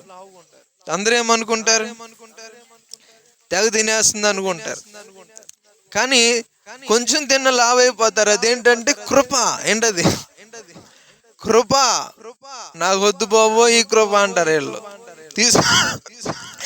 తీసుకో బేటా అంటాడు ఆయన. ఏమంటాడు? నాకొద్దు బాబో, నాకు ఈ కొవ్వొద్దు. కొవ్వు కాదే, కృప. అది ఏంటది? నాకొద్దు బాబో ఈ కొవ్వొద్దు, ఈ కృప వద్దు బాబో, ఆ కృప వద్దు. మరే కృప కావాలి? స్లిమ్గా ఉండాలని అది అంటది. కొంచెం తినగానే వాడు లావైపోతాడు, అది లావైపోతుంది. పిల్లలు కొంతమంది తెగ తినేస్తారు. ఓరు బాబోయ్, అసలు అన్నం తినమ్మా అంటాం అని చూస్తే. అంటే ఏం తినరు అనుకుంటాం మనం, కానీ వాళ్ళు బాగోగానే భుజించేదరు. కానీ మనకు ఎలా కనబడతారు? పై వెచ్చి నీరసం అంటారు. మళ్ళీ వాళ్ళ తప్పు కాదు, అది ఎవరు తప్పు కాదు. మరి ఎవరు తప్పు అంటే, కొంతమంది రోజుకి 24 సార్లు తినేవాళ్ళు ఉన్నారు. బాబో కాదు, నిజమే, తినేది వాళ్ళు కాదు, దురాత్మ. నిజం. నవ్వుతున్నారు ఏంట్రా బాబు? నిజమే, ఇది నిజమే. మీకు అర్థం కాలేదా? ఇది నిజమే, నేను జోకేట్లా. నిజంగానే దురాత్మ పట్టిన వాళ్ళు రోజుకి 24 సార్లు తింటారు. గాయపరుచుకుంటారు ఏంటి? చేతులు రాళ్లతో. ఆడికి తెలియదు ఎక్కడున్నాను నేను అంటాడు. నేను అన్నం తిన్నానా? ఎవరు తిన్నారు మరి? నువ్వు తినలా, లోపల ఉంది. ముందు ఆ బలవంతుని బంధించాలన్నాడు యేసుప్రభు. ఏమన్నాడు? లోపల ఉన్నవాడిని తీసేయకుండా ఈయన అండి ఆమె అంటాడండి. వింటాడా? యేసుప్రభు అందు మీకు అర్థమైంది ఇప్పటికైనా? హల్లెలూయా. మొదట బలవంతుణ్ణి బంధించాలన్నాడా లేదా? దొంగతనానికి వచ్చా, ముందు ఎవరిని నేను బంధించాలి? ఆ ఇంట్లో బలంగా ఉండేవాడిని బంధించి మొత్తం దోచుకెళ్ళిపోవాలి. అట్లా ఒకళ్ళలో కలుపు మొక్కుంటే అదే బలవంతుడు. అది తీసేయకపోతే నువ్వు ఎన్ని విత్తనాలు అయితే ఏం లాభంరా? అవి బలపడిపోతున్నాయిగా. గురకలు ఏంటవి? చైనా గురకలు బలపడిపోతున్నాయి. తెల్ల చేపలు బలహీనం అయిపోతున్నాయి. ఏవి? గురకలు. ఈ మాయదారు గొరగలు ఎక్కడి నుంచి వచ్చినాయిరా బాబు అని వాటికి సపరేట్గా ముందు కని పెట్టాల్సి వచ్చింది. అంతేనా? గురకల ముందు ఆ గురకల్ని తీసేయకుండా ఈడు వేసేసి ఎరువు వేసేసి బాగా అమ్మ తెల్లచాపు ఈసారి 2 కేజీలు పెరుగుంటుంది పోయిన సంవత్సరం మీద. తీరా చూస్తే అది ఎంత ఉందో అంతే ఉంది. ఏమే చేప నువ్వు ఎండకపోవడానికి కారణం ఏమే? నాకు గురకడ్డు వచ్చింది స్వామి, నాకు గురకడ్డు వచ్చింది స్వామి. ఒకడో తెడ్డు రాత్రంతా వేసాడంట. తెల్లారి చూస్తే అక్కడే ఉన్నాడు. ఏమిరా అంటే ఆడు తాడొప్పదీయలేదు, ఆడు తాడొప్పదీయలే. అట్లాగా తాగుబోతాడు దగ్గరికి వెళ్ళి నాయనా భక్త, నాయనా శిష్య, పురుష పుంగవ, ఇలా ఉండవలెను, మనము భక్తిగా ఉండవలెను అని చెప్తాడు. ఆడు యాక్టింగ్ మొదలు పెడతాడు. అంటే ఉపయోగం ఉందా? ఆడు లోపల ఏముంది? ఉంది. అది పోవాలి. అది పోకుండా నువ్వు మాట్లాడితే తెంగరోడు నువ్వు ఆడు ముందు. ఎటకారం. హల్లెలూయా అనండి.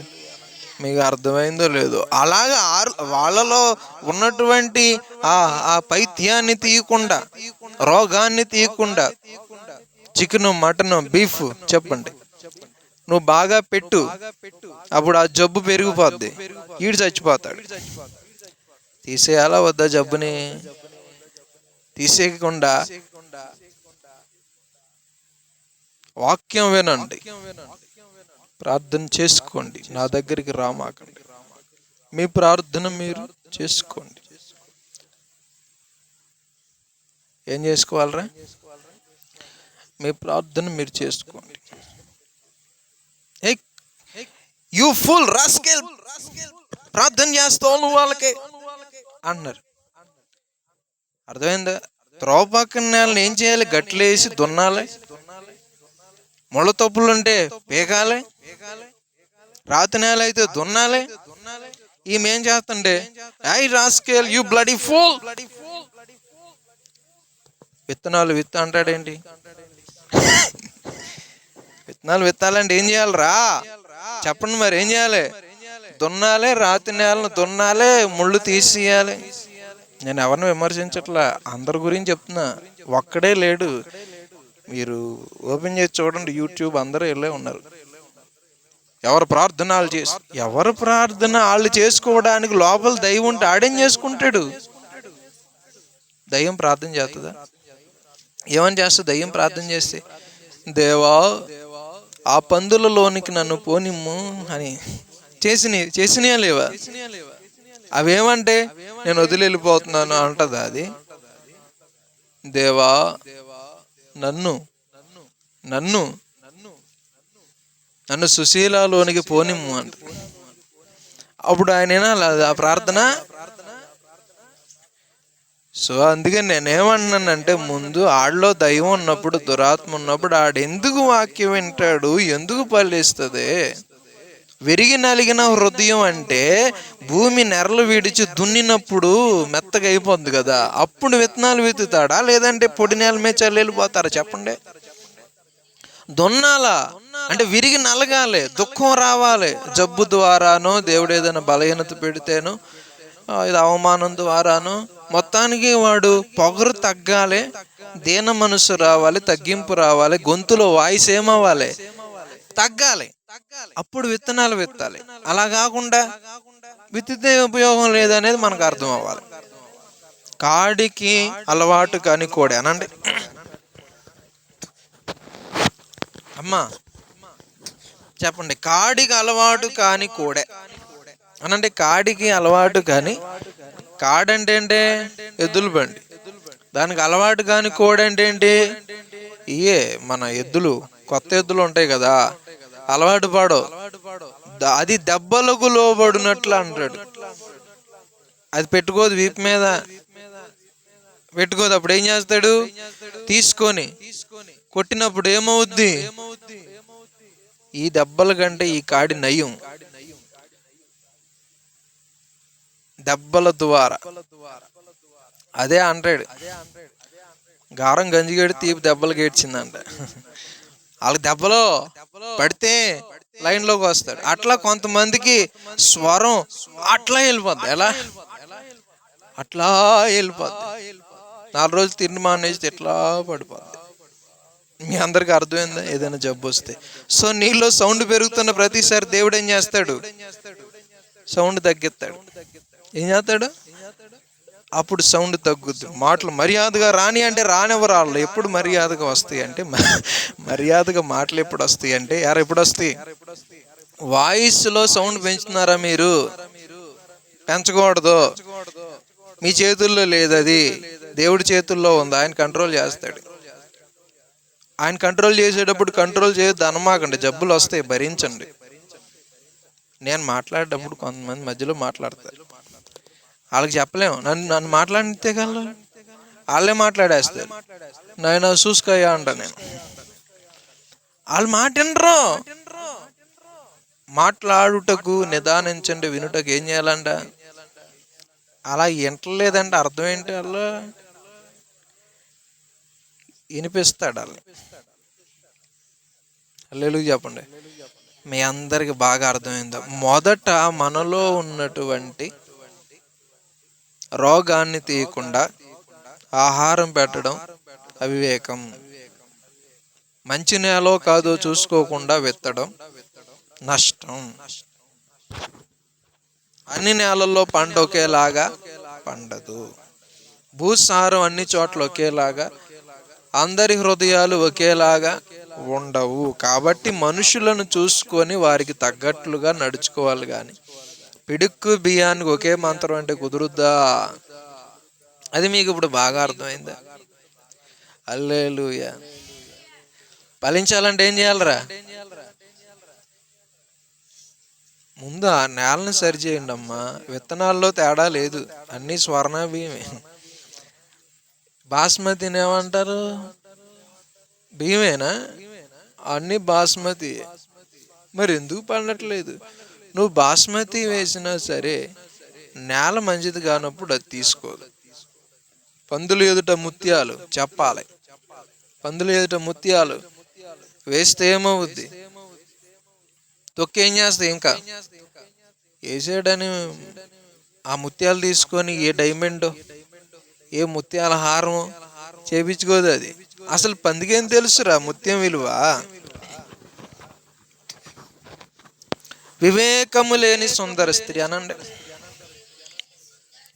పంది ముక్కుకున్న కమ్మం కూడా కాదు, బంగారు కమ్మి. వివేకము లేని సుందర స్త్రీ పంది ముక్కుకున్నా, పంది ముక్కుకి నువ్వు బంగారు కమ్మి పెడితే అది బురదలో పెట్టుకుని ఉంటుందా ముక్కు? అప్పుడు కమ్మి ఎక్కడుంది? కమ్మి ఎక్కడ ఉండాలి? నువ్వు నెత్తి మీద పెట్టుకొని బీరువాలో పెట్టి పూజిస్తావు దాన్ని. కానీ అదేం చేసింది అంటే పందేనయం అన్నమాట మన మీద. పంది అంటే వివేకము లేని సుందర స్త్రీ కూడా పంది ముక్కుకున్న కమ్మి లాంటిదంటే, పంది ముక్కుకి ఎంత కమ్మి పెట్టినా సరే దానికి విలువ ఎలా లేదో వివేకము లేని స్త్రీకి ఎంత అందం ఉన్న ఉపయోగం లేదు. ఎందుకంటే ఆ అందాన్ని బురదలో పెడద్ది. ఎక్కడ పెడద్ది? నేను అందంగా ఉన్నాను, నన్ను చూడు, నా సోకు చూడు అని కెమెరాల ముందుకు వచ్చేవాళ్ళు ఉన్నారు, ఊరంతా తిరిగే వాళ్ళు ఉన్నారు. హల్లెలూయా. వివేకము లేని స్త్రీలే బురదలో ఉన్నారు వాళ్ళు. ఎక్కడా? కమ్మి ఎక్కడుందిరా? కమ్మి అంటే స్త్రీయేనా? ఎక్కడుంది? ఎంతెంత అందమైన కమ్మిని ఏం చేసావు పంది? నువ్వు బురదలో పెట్టావు. అట్లాగే అందం ఉంటే దాన్ని తీసుకెళ్లి బురదలో పెట్టే వివేకం లేని పిచ్చి స్త్రీలు ఉన్నారు. పిచ్చి దానికి ఎంత అందం ఉన్న ఉపయోగం ఉందా? మెంటల దానికి అందం ఉంటే ఉపయోగం ఉందా? లేదు. అందాన్ని పట్టుకుని వీళ్ళు ఏం చేస్తారు? వ్యభిచారంలో పెడతారు. ఎక్కడ పెడతారు? టీవీలో పెడతారు, కెమెరా ముందు పెడతారు, ఎక్కడెక్కడో పెడతారు. హల్లెలూయా. మీకు అర్థం కాల? అందాన్ని చూపించుకోకూడదు. ఏం చేయకూడదు? నన్ను చూడు, మ్యాచింగ్ బాగుందా, చీర బాగుందా, చూసారా? ఇక మనోళ్ళు మగోళ్ళు అయితే వాచ్ బాగుందా, ఇలా ఉంగరాలు, సూర్యుడు గడ్డి పడితే వాళ్ళ మొహం మీద పడితే ఆడిటి చూడాలి. అప్పుడు వీడికి అన్నం తినపోయిన కడుపు నిండిపోద్ది. ఇదంతా ఏంటి? వివేకం లేదు. చూపించుకునేది కాదు అందం. చెప్పండి, అందం ఏంటి? చూపించుకునేది కాదు. ఓ అందంగా అలంకరించుకొని అందరి ముందు బాహాటంగా కనపరుచుకునేది కాదు. గుప్తముగా ఉండాలి. ఎలా ఉండాలి? మీ అందరికి అర్థమైందా? బాగా అర్థమైందా? పేరంటాలకి పెళ్ళిళ్ళకి వెళ్ళేటప్పుడు కమ్మీలు వెళ్తున్నాయి. చెప్పండి, ఏం వెళ్తున్నాయి? ఏ కమ్మీలు? పంది ముక్కుకున్న బంగారు కమ్మీలు. పంది ముక్కుకున్న బంగారు కమ్మీలు. వివేకం లేదు, జ్ఞానం లేదు. అందం ఉంటే సరిపోదు. ఏముండాలా? వివేకము, జ్ఞానము, తెలివితేటలు అన్నీ ఉండాలి, బుద్ధి ఉండాలి. కొంతమందికి అందం ఉండదు, వివేకం ఉంటది. వాళ్ళ కుటుంబాలు బాగా వృద్ధిలోకి వస్తాయి. కొందరికి అందం ఉంటుంది, వివేకం ఉండదు. ఎంత అందం ఉన్నా వాళ్ళ కుటుంబాలు బాగుపడవు. హల్లెలూయా చెప్పండి అందరూ సరే. హల్లెలూయా. సో పందికి తేడా తెలియదు, విలువ తెలియదు. అట్లా వాక్యాన్ని కూడా ఎవరికి పడితే వాళ్ళకి చెప్పడం వల్ల ఉపయోగం లేదు. పందులు ఎదుట మీ ముత్యాలు వేయొద్దు, నోటి ముత్యాలు అంటున్నాడు ఆయన, అని ముత్యాలు అంటున్నాడు ఆయన. కాబట్టి చెప్పు, ఫలానా వాళ్ళకి చెప్పు, వీళ్ళకి చెప్పు అంటే ఆడెనడో చెప్పిన ఉపయోగం లేదు అని దాని అర్థం. సరే, ఇప్పుడు నేనేం చెప్తానంటే బాగా వినండి, బాగా అర్థం చేసుకోండి. ఫలించే దానికి కదా నీరు, ఎరువు కావాలి. ఫలించని దాన్ని ఏం చేయాలి? తీసేయాలా? మీరు బాగా చెప్పండి, ఆలోచించండి. ఫలించడం అంటే పిల్లల్ని కండమేనా? మరి పిల్లల్ని కనేవాళ్ళు కదా సంసారం చేయాలి. హల్లెలూయా. అవునా కదా? అవునా? పిల్లలు లేకుండా సంసారం చేయడం ఏంటి? పెళ్లికి ముందు వ్యభిచారం చేయడం ఏంటి? ముళ్ళ చెట్లు. ఎవరు చెప్పండి? ముళ్ళ చెట్లు. పిల్లల్ని కనడానికి ఉంది. ఏంటది? వివాహ వ్యవస్థ.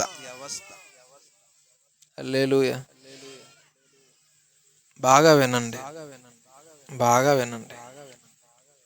నీరు కావాలి, ఎరువు కావాలి, కానీ ఫలము ఇవ్వను. వ్యభిచారం చేస్తాను కానీ పిల్లల్ని కనను అంటే అంత దరిద్రంగా ఉంది. అచ్చం అలాగే దేవుడి కృప కావాలి కానీ దేవుడి పని చేయను, ఇది కూడా అంతే దరిద్రంగా ఉంటుంది. వాక్యం విన్నావంటే ఫలించాల్సిందే. నువ్వు మారితే నిన్ను బట్టి 10 మంది మారుతారు. నువ్వు మారలేదు, నువ్వు మార్చలేవు. ఇక్కడ వరకు ఆపుదాం. బాగా మీరు అర్థం చేసుకోండి, బాగా ఆలకించండి.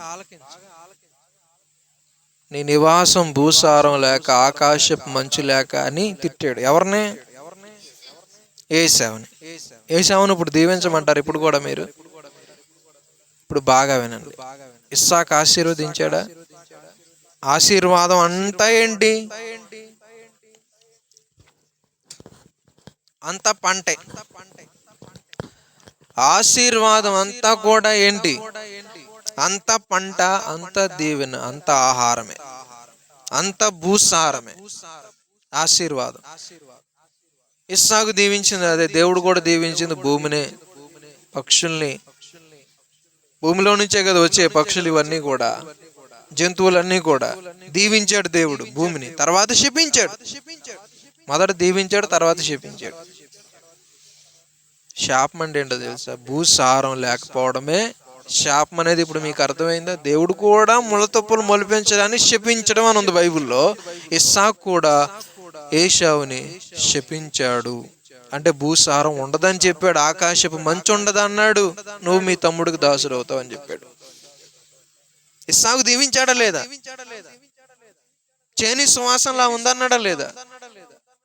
ఇస్సాకు దీవించడం ద్వారా యాకోబు దేశం అనండి సారవంతమైంది. అవ్వాలా అవ్వక్కర్లేదా? దీవెన ప్రకారం అయిందా అవ్వలేదా? ఎలా చెప్పగలరు? ఆ దేశంలో పాలు తేనెలు ప్రవహిస్తున్నాయంట. అర్థమైందా మీ అందరికీ? అయిందా లేదా? ఆ దేశంలో ఒక ద్రాక్ష గెల గుత్తులు ఎంత ఉంటాయి? ఇంత ఉందా ద్రాక్ష గెల? పెద్ద గెలని 2 మోసుకొచ్చారు కావుడి మీద. సారం ఉందా లేదా? అంత సారం ఇప్పుడుందా? లేదు. కాబట్టి మనుషులు అంతకాలం బ్రతకగలుగుతున్నారా? అప్పుడు 900 సంవత్సరాలు బ్రతికారు. ఇప్పుడు బ్రతుకుతున్నారా? ఎందుకు బ్రతకట్లా? భూసారం క్రమక్రమమున తగ్గిపోయింది. అప్పుడు ఎక్కువ మంచి చెట్లు ఉన్నాయి. ముళ్ళ చెట్లు స్టార్టింగ్ లో కొంచెమే ఉన్నాయి. ఇప్పుడు ముళ్ళ చెట్లు పెరుగుతున్న కొద్దీ మంచి చెట్లు పెరగట్లేదు. మంచి చెట్లు పెరిగిన ఫలాలు సరిగ్గా కాయట్లేదు. కాసిన రుచిగా ఉండట్లేదు. అవి తిన్న వాళ్ళకే షుగర్లు తప్ప ఏమీ రావట్లేదు. హల్లెలూయా చెప్పండి. మీ అందరికీ ఏమన్నా అర్థమవుతుందా?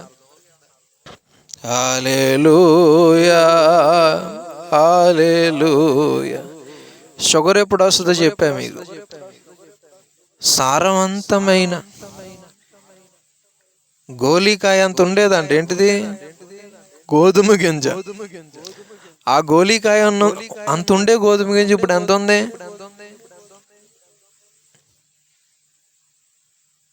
చిన్నదైపోయింది.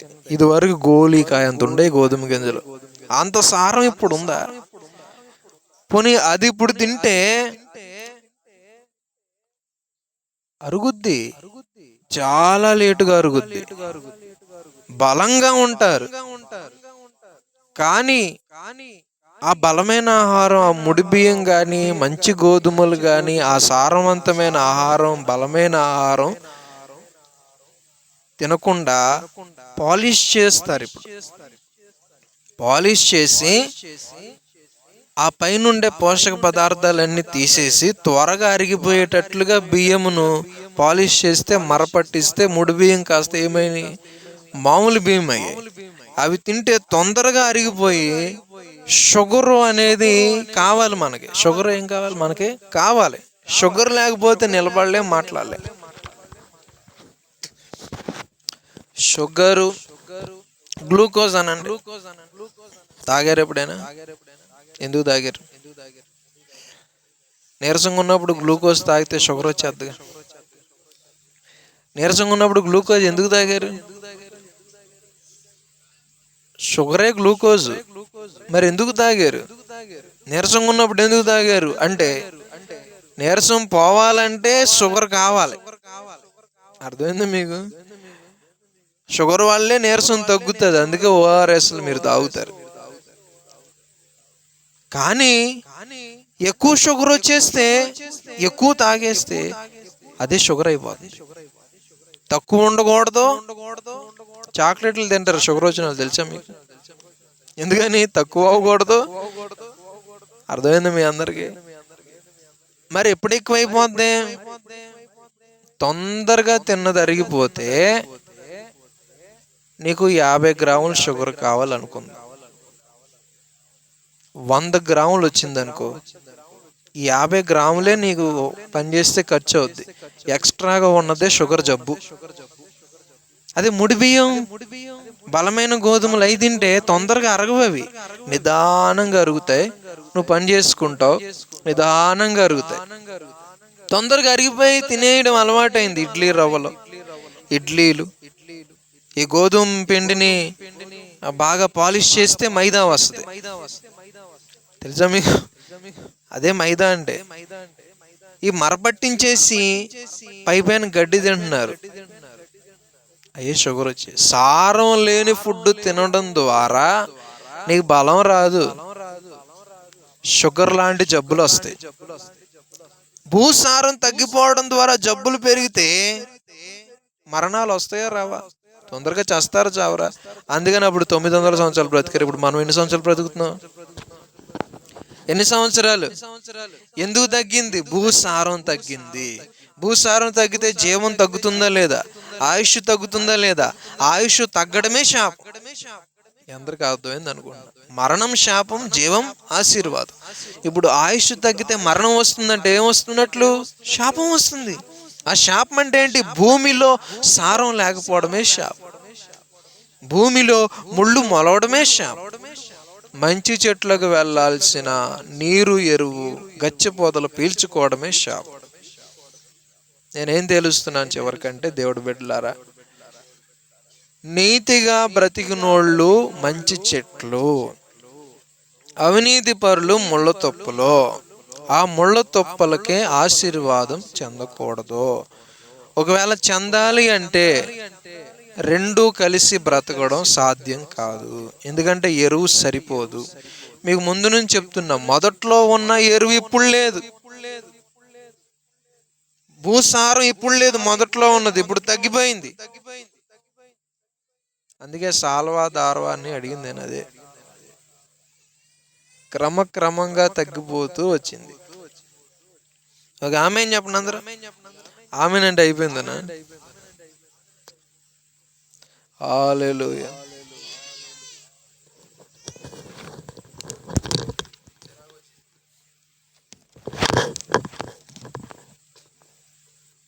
ఇప్పుడు చెప్పే జాగ్రత్త. యాకోబు దేశంలో ఏం ప్రవహించినాయి? పాలు. కనాను దేశంలో ఏం ప్రవహించే? పాలు, తేనె. ఒక ద్రాక్ష కూర్చున్నట్టు ఉంది.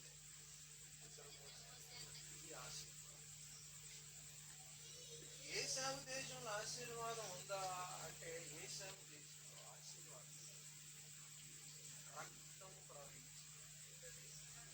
ఇక్కడ పాలు తేనెలు ప్రవహిస్తాయి యాకోబు దేశంలో. ఏశావు దేశంలో ఏం ప్రవహిస్తాయి? 100 కోసుల దూరం, గుర్రముల కళ్ళెము పట్టు.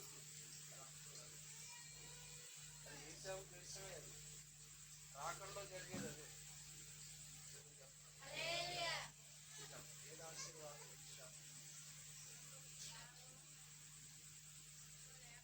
ఎవరిని ఆశీర్వాదం?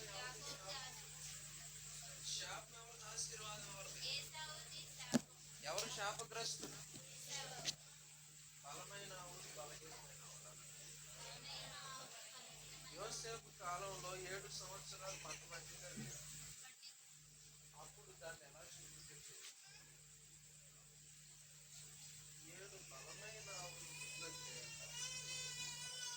తర్వాత బలహీనమైన పక్క చిక్కిన 7 ఆవులు ఏట్లో నుంచి, ముందు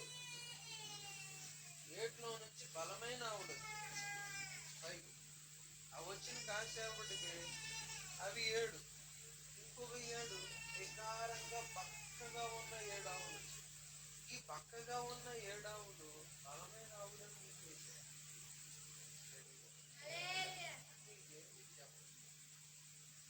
బలమైన ఆవులు 7 సంవత్సరాల సమృద్ధి కలిగిన పంట. ఆ 7 సంవత్సరాల తర్వాత పంట పంటని కరువు కాలం వస్తుంది అన్నాడా లేదా? అలా వచ్చిందా రాలేదా? ఐగుప్తు దేశంలో మాత్రమే యోసేపు పంట పండించాడు. ప్రపంచ దేశాల్లో అప్పుడు ఇంకా అంతటా కరువు ఉన్నప్పుడే కదా యాకోబు ఆహారం కొనడానికి వెళ్ళాడా లేదా? ఎక్కడికి? ఐగుప్తుకి వెళ్ళాడు. అక్కడ యోసేపే ఉన్నాడు. అది అలాగే తెలియదు. ఈ పంట పండే 7 సంవత్సరాల్లో ఈ 7 సంవత్సరాలు అయిపోయిన తర్వాత వచ్చే ఇంకో 7 సంవత్సరాల్లో వచ్చే కరువును కూడా, ఆ కరువు కాలంలో కూడా సరిపోయే ఆహారాన్ని, ఆ 14 సంవత్సరాలకి సరిపడే ఆహారాన్ని 7 సంవత్సరాల్లోనే పండింది. ఈ 7 సంవత్సరాలు బాగా పండింది భూమి. మిగతా 7 సంవత్సరాలు సారం ఇవ్వలేదు. అదైనా దాల్వాలు సారం అంటాను కదా, అదే ఇప్పుడు పడినప్పుడు భూమి సారం ఇవ్వదు. సారం ఎరువుల ద్వారా మనం భూమిలోకి ఎక్కించాలి. ఆ 7 సంవత్సరాలు బాగా పండితే బలమైన ఆవులతో సూచించు. మిగతా 7 సంవత్సరాలు బలహీనమైన ఆవులు. బాగా పంట పండడమే ఆశీర్వాదం.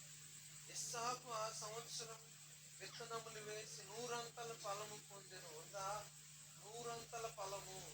చూడండి, మళ్ళీ అక్కడ 100 ఫలం ఇస్సాకు పొందాడు. అంటే 1 ఎకరంలో పంట వేస్తే 2 ఎకరాల పంట వచ్చింది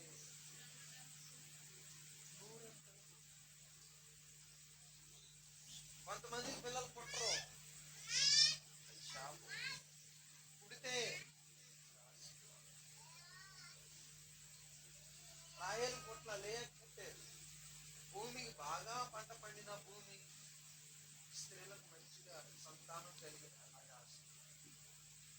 అదే సమయంలో ఆత్మలో నువ్వు వర్ధిల్లితేనే అది ఆశీర్వాదం. ఆత్మలో వర్ధిల్లకుండా రోజు రోజుకి వర్ధిల్లాలి. రోజు రోజుకి దిగజారు. ఒకప్పుడు తాగడం, సినిమాలు చూడడం, వ్యభిచరించడం, ఈ పాపాలుంటే దేవుడి దగ్గరికి వచ్చినాక తాగడం నిదానంగా మానేసి, సినిమాలు చూడడం మానేసి ఇలా ముందుకెళ్ళేసరికి బాగుపడతారా? ఇదివరకు లేని పనికిమాలిన అలవాట్లన్నీ మళ్ళీ ఇప్పుడు రావడం ఏంటో దిగజారడం కాదా? ఇది ఆశీర్వాదం. ఆత్మలో వర్ధిల్లడమా? రోజు రోజుకి అవలక్షణాలు పెరుగుతున్నాయి.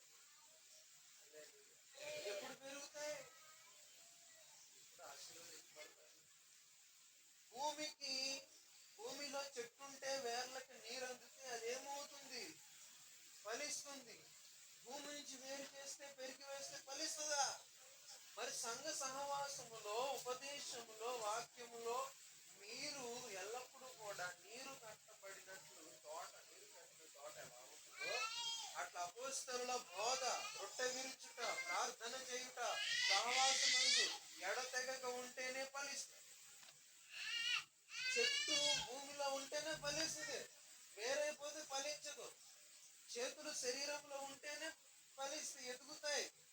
శరీరం నుంచి వేరైపోతే అవి చచ్చిపోయినట్లే. అచ్చం అట్లాగే సహవాసంలో ఉండరు కొందరు. పొలంలో చెట్లు లేవని అనుకుంటారు. పొలంలో ఉన్న చెట్టుకు నీరు, ఎరువు పుష్కలంగా అందుతుంది కాబట్టి ఫలిస్తాయి. అట్లాగే సహవాసములో, సరైన వాక్యపు అనుభవాలలో, సరైన వాక్య ప్రత్యక్షతలతో నువ్వు పెంచబడితే నీకు తెలియకుండానే బలం వచ్చేస్తుంది. పాపాలు దూరం అయిపోతాయి, బలపడిపోతావు. ఇది క్షేమాభివృద్ధి. చుట్టూ కంచె వేయడం పొలానికి ఉంటుందా? ఆ పొలం దాటి వెళ్ళకూడదు, హద్దు దాటి వెళ్ళకూడదు అని ఎందుకు పెట్టారు? ఈ పొలంలో ఎరువు ఉంది కాబట్టి, ఈ పొలంలో నీరు పెడుతున్నారు కాబట్టి, ఈ పొలం నుంచి అవతలకి వెళ్ళిపోతే అక్కడ ఎరువు ఉండదు, నేను పట్టించుకుని ఉండదు కాబట్టి ఈ పొలంలోనే ఉండు. బోయేజ్ అన్నాడు. బోయేజ్ అన్నాడు. అందరూ అనండి బోయేజు. ఏమన్నాడు? రూత్ అన్నాడు, అమ్మా నువ్వు ఈ పొలములోనే ఉండు, పరిగేరుకో, నీకోసం సపరేట్గా కాస్త పనులు వదిలిపెట్టేమని కూడా చెప్పాను. వేరే పొలానికి పోవద్దు అన్నాడు. ఎందుకని? నీకోసం ఇక్కడ ఏదో ప్రిపేర్ చేసి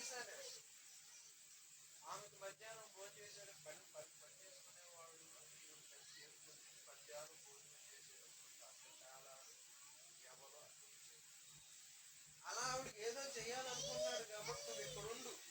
మగపిల్లలకు నేను ఆజ్ఞాపించాను, ఆ అమ్మాయిని ఏం చేయకండి, నీకేం కాదు, ఇక్కడ అన్ని నీకు ఏర్పాటు చేశాను అన్నాడు. తర్వాత ఆమెను పెళ్లి కూడా చేసుకున్నాడు. ఈ పొలంలో ఉండు, విధవరాల్ని పెళ్లి చేసుకున్నాడు, బంధు గర్భం జరిగించాడు, కాపాడాడు. ఆమె మేలు చేస్తానన్నాడు కాబట్టి ఈ పొలంలో ఉంటాన్నాడు. నేను ఉంటాను, నా ఇష్టం, నేను వెళ్ళిపోతా అంటే ఏమవుతుంది? ఎరువు ఉండదు, నీరు ఉండదు, సారం ఉండదు, బతుకుండి చచ్చిన వాళ్ళలాగా ఉంటారు. తెలుసా? కొందరు ఉంటారు కానీ, తింటారు కానీ వాళ్ళలో ఆనందం ఉండదు, క్షమ్మం ఉండదు, సంతోషం ఉండదు, ఎమోషన్స్ ఉండవు, ఫీలింగ్స్ ఉండవు, ప్రేమలు ఉండవు. గేదెలా మనుషులు, గేదెలు ఏడపోన్నావు దాని మొహం అంతే. అలాగే కొందరు ఉంటారు, వారి మొహంలో కళ ఉంటుంది, వారి మొహంలో ఎప్పుడు చెవుల మీద ఉంటుంటారు, చిరాకు పడుతుంటారు, చిరపట్లాడుతుంటారు, దర్శమంటారు, ఇలా ఉంటారు. వాళ్ళ జీవం లేదు, ఆనందం లేదు, గేదెల్లాగా ఉంటారు. అలా అవి ఆడవు, అవి నవ్వవు, అవి జోక్ అయ్యి, వాడికి తెలిసిందంతా ఏంటి? నమ్మగలడు, ఇంతే తెలుసు. అట్లాగా ఉన్నామంటే ఉన్నామండి, ఉన్నామంటే ఉన్నామండి, తింటామంటే తింటాం, తక్కువ తింటాం, ఎక్కువ తింటాం, ఎంత కొంత తింటాం, పడుకుంటాం, మళ్ళీ పనికి వెళ్తాం, మళ్ళీ వస్తాం, మళ్ళీ తింటాం, పడుకుంటాం, తెల్లారి మళ్ళీ లేస్తాం. ఏంట్రా మీరు ఎవర్రా? నేను ఎవరిని పని. నీ లక్ష్యం ఏంటి? నాకు తెలియదు. నువ్వు ఎందుకు బతుకున్నావు? నాకు తెలియదు. మా మాస్టర్ ఒక మాట అంటాడు, చదువుకోలేదు, ఒకవేళ అన్నం తింటలేదు, మధ్యాహ్నం మానేసి అన్నం, ఏం మానేసి? ఆ పిల్లకి బాగా ఒళ్ళు చూపించింది, మధ్యాహ్నం అన్నం తినేది. వాళ్ళ మాస్టర్ చెప్పి ఆయన ఏమనేవాడు, అన్నం తిన్నా చక్కగా మధ్యాహ్నం ఒకసారి మనం పుట్టిందే తింటాక అన్నాడు. ఏమన్నాడు? జాన్ బాబు, జాన్ తెలుసా? జాన్ బాబు అన్నాడా లేదా? మనం పుట్టిందే తింటాక అన్నాడు. మనం పుట్టింది ఉద్యోగం చేసి తింటాకేనంట.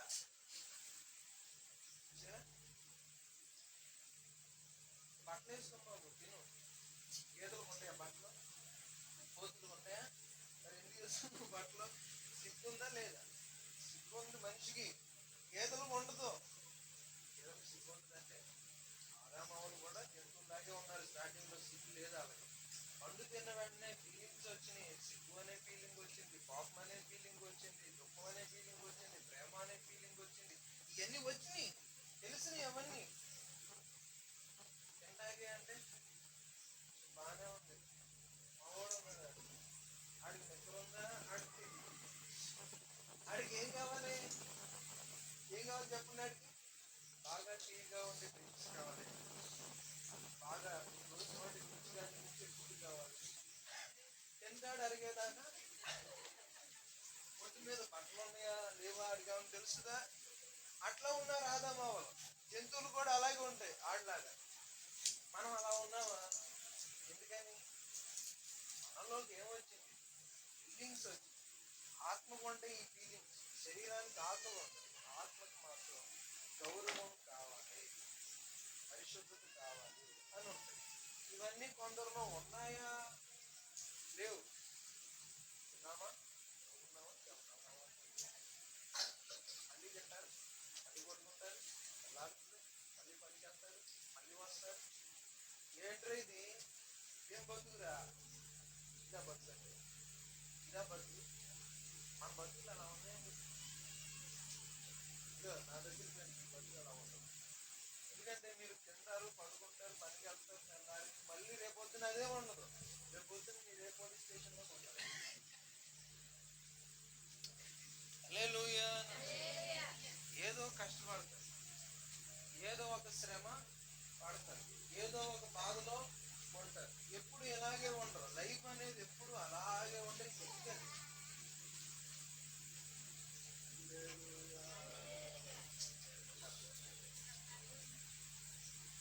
కాబట్టి జీవం అవసరం.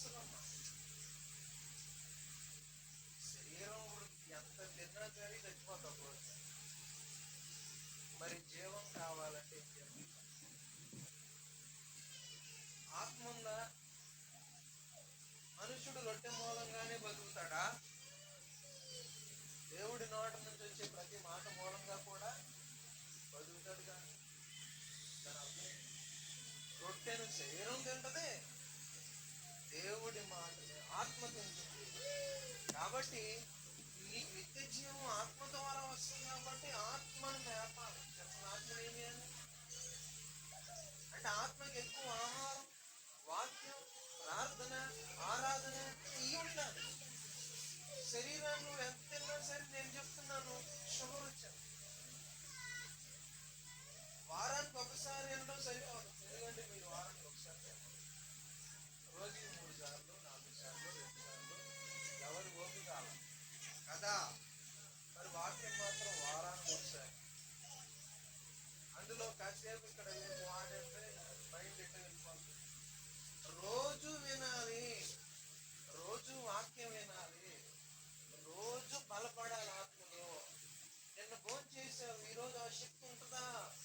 మరి నిన్న నిన్న విన్నావు, ఈరోజు మళ్ళీ వినవుతా? బలహీన పడరా ఆత్మలో. శరీరం కాదు. పౌలు గారు అంటారు, నా బాహ్య పురుషుడు దినదినము కృషించిన, నా అంతరంగ పురుషుడు దినదినము నూతన. అది మనకు కావాలి. ఆహారంతో ఆనందం రాదు, ఆత్మలో ఆనందం వేరు.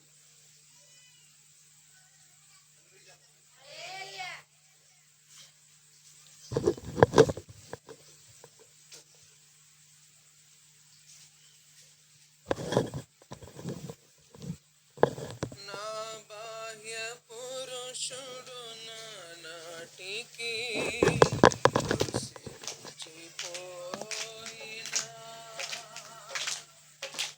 నా అంతరంగ పురుషుడే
లేదు, ఏదో మార్చుకోవాలి, ఏదో సరి చేసుకోవాలి, నిరంతరం కృషి చేసే వాళ్ళు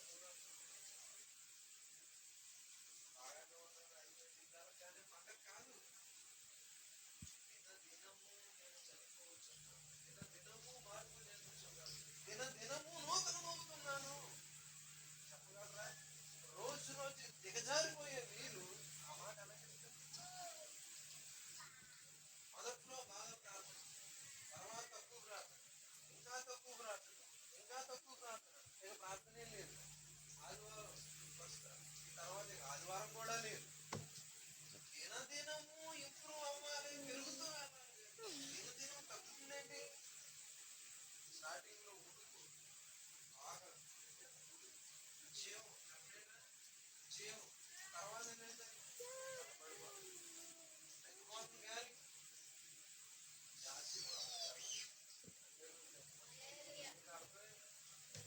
అతివృష్టి అదో ఇప్పుడు ఒకనాకుండానే ఇంకా ఇంప్రూవ్ అవుతూ ఉంటారు. రూతుని అదే అన్నాడు బోయేజ్. ఏమన్నాడు రూతుని?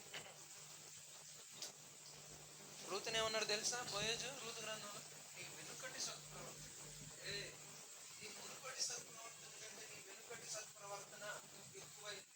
నీ పొలంలోకి వచ్చినప్పుడు సత్ప్రవర్తన ఉంది, దానికంటే ఇంకా ఇంప్రూవ్ అయ్యేవన్నాడు. కొద్ది వాళ్ళు కానీ సత్ప్రవర్తన ఇంకా ఏమైంది? ఇంప్రూవ్ అయింది. స్టార్టింగ్ లో ఉంది, ఇప్పుడు ఇంప్రూవ్ అయిందంట. స్టార్టింగ్ లో చిన్న చిన్న పొరపాట్లు ఉన్నాయి, ఇప్పుడు అవి కూడా లేవంట. అంటే బోయేజు పొలంలోకి వచ్చాక, బోయేజు సంఘంలోకి వచ్చాక, బోయేజు తోటలోకి వచ్చాక ఇంప్రూవ్మెంట్ రూతులో ఉంది. సంఘంలోకి వచ్చినాక ఇంప్రూవ్మెంట్ రావట్లేదని అర్థం ఏంటంటే నీకు ఇల్లు అందట్లేదు, కరెక్షన్ కట్ అయింది.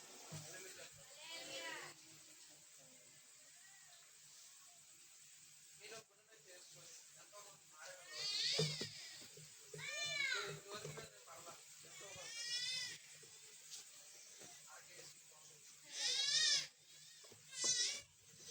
వాడు కూడా మారాడు. అయ్యావా లేదా? అప్పుడు ఎంత అయ్యారు, ఇంప్రూవ్ అయ్యారా? ఇంకా ఏమవ్వాలా? చేయకూడదు. ఎవడో చరిత్రాలు మళ్ళీ జరుగుతాను, నైవేద్యంతో మళ్ళీ వేస్తాను, మళ్ళీ జరుగుతాను, మళ్ళీ వేస్తాను. పక్కన వచ్చినోడు పెళ్లితో అలాంటి తప్పులు తీసుకుంటాను. ఎత్తుకోవాలి, చెరుపుకోవాలి, మళ్ళీ వేసుకోవాలి. అలా మీకు బాగుపడాలి. ఇక్కడ ఎందుకుంటారు? సంఘంగా సమాజం ఎందుకు కోరుకున్నారు, సమాజం ఎందుకున్నారు అంటే సిద్ధపడడానికి, దేవుడి దగ్గరికి వెళ్ళడానికి, లోపాలు సరి చేసుకోవడానికి. వచ్చినప్పుడు ఒక మనసుతో వస్తారు, ఇక్కడికి వచ్చినాక మనసు మారిపోతుంది. మార్పు వస్తుంది, బాగానే ఉన్నానంటూ వస్తారు. నీలో లోపాలు ఇక్కడికి వచ్చినాక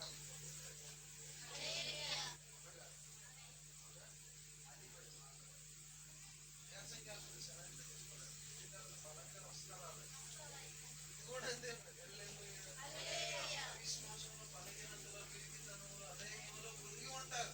వాక్యం వినగానే శక్తి వచ్చిందా రాలేదా?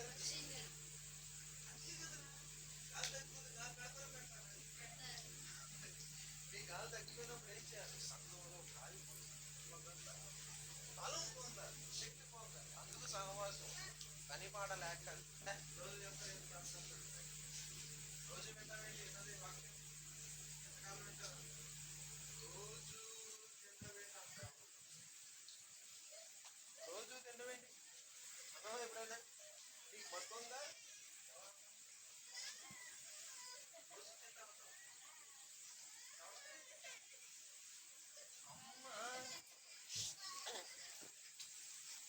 రోజు తింటావేంటంటే ఏమంటారా?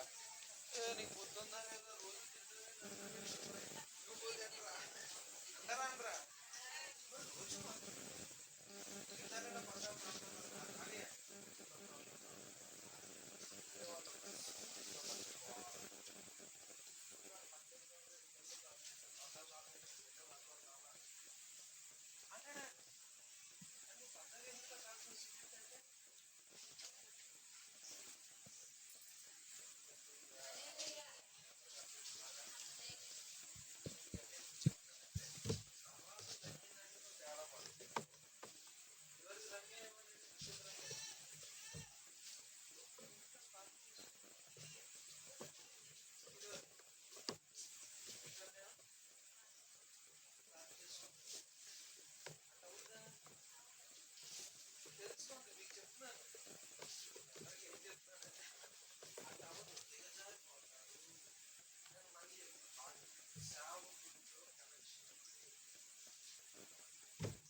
అట్లా ఒక నెల రోజులు అలవాటు అయిపోయింది అనుకోండి, మానేస్తాను.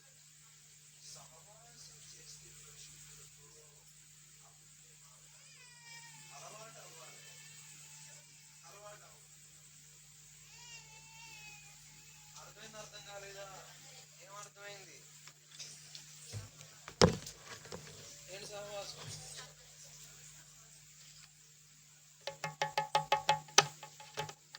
పరిశుద్ధుడా నీ దివ్య కీర్తనలు నాకు ఎంతో ఉత్తమం. పరిశుద్ధుల సహవాసమే నాకు క్షేమాధారము. పరిశుద్ధుడా నీ దివ్య కీర్తనలు నాకు ఎంతో ఉత్తమం. పరిశుద్ధుల సహవాసమే నాకు క్షేమాధారము. విశ్వాసమందు నిలకడగా నీ రాకడ వరకు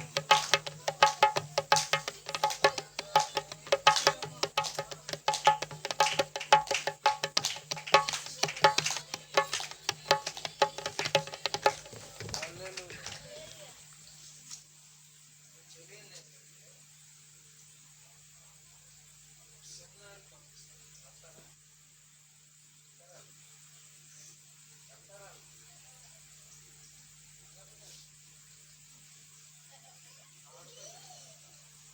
ఒక నెల రోజులు ఏకదాటిగా అదే ఉంటుంది. ఆ నెల రోజులు అయిన తర్వాత మారిపోతుంది.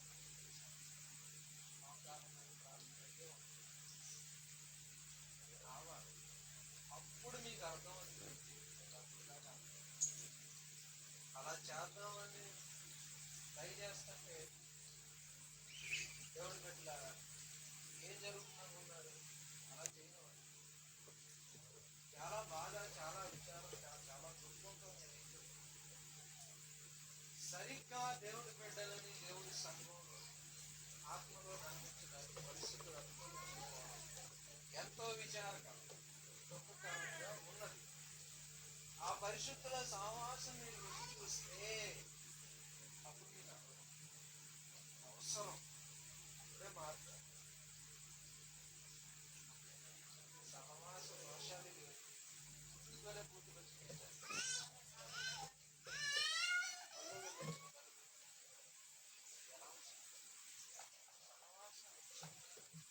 ఎవరితో చెప్పమంటారు, ఎవరితో మాట్లాడాలి, అది కూడా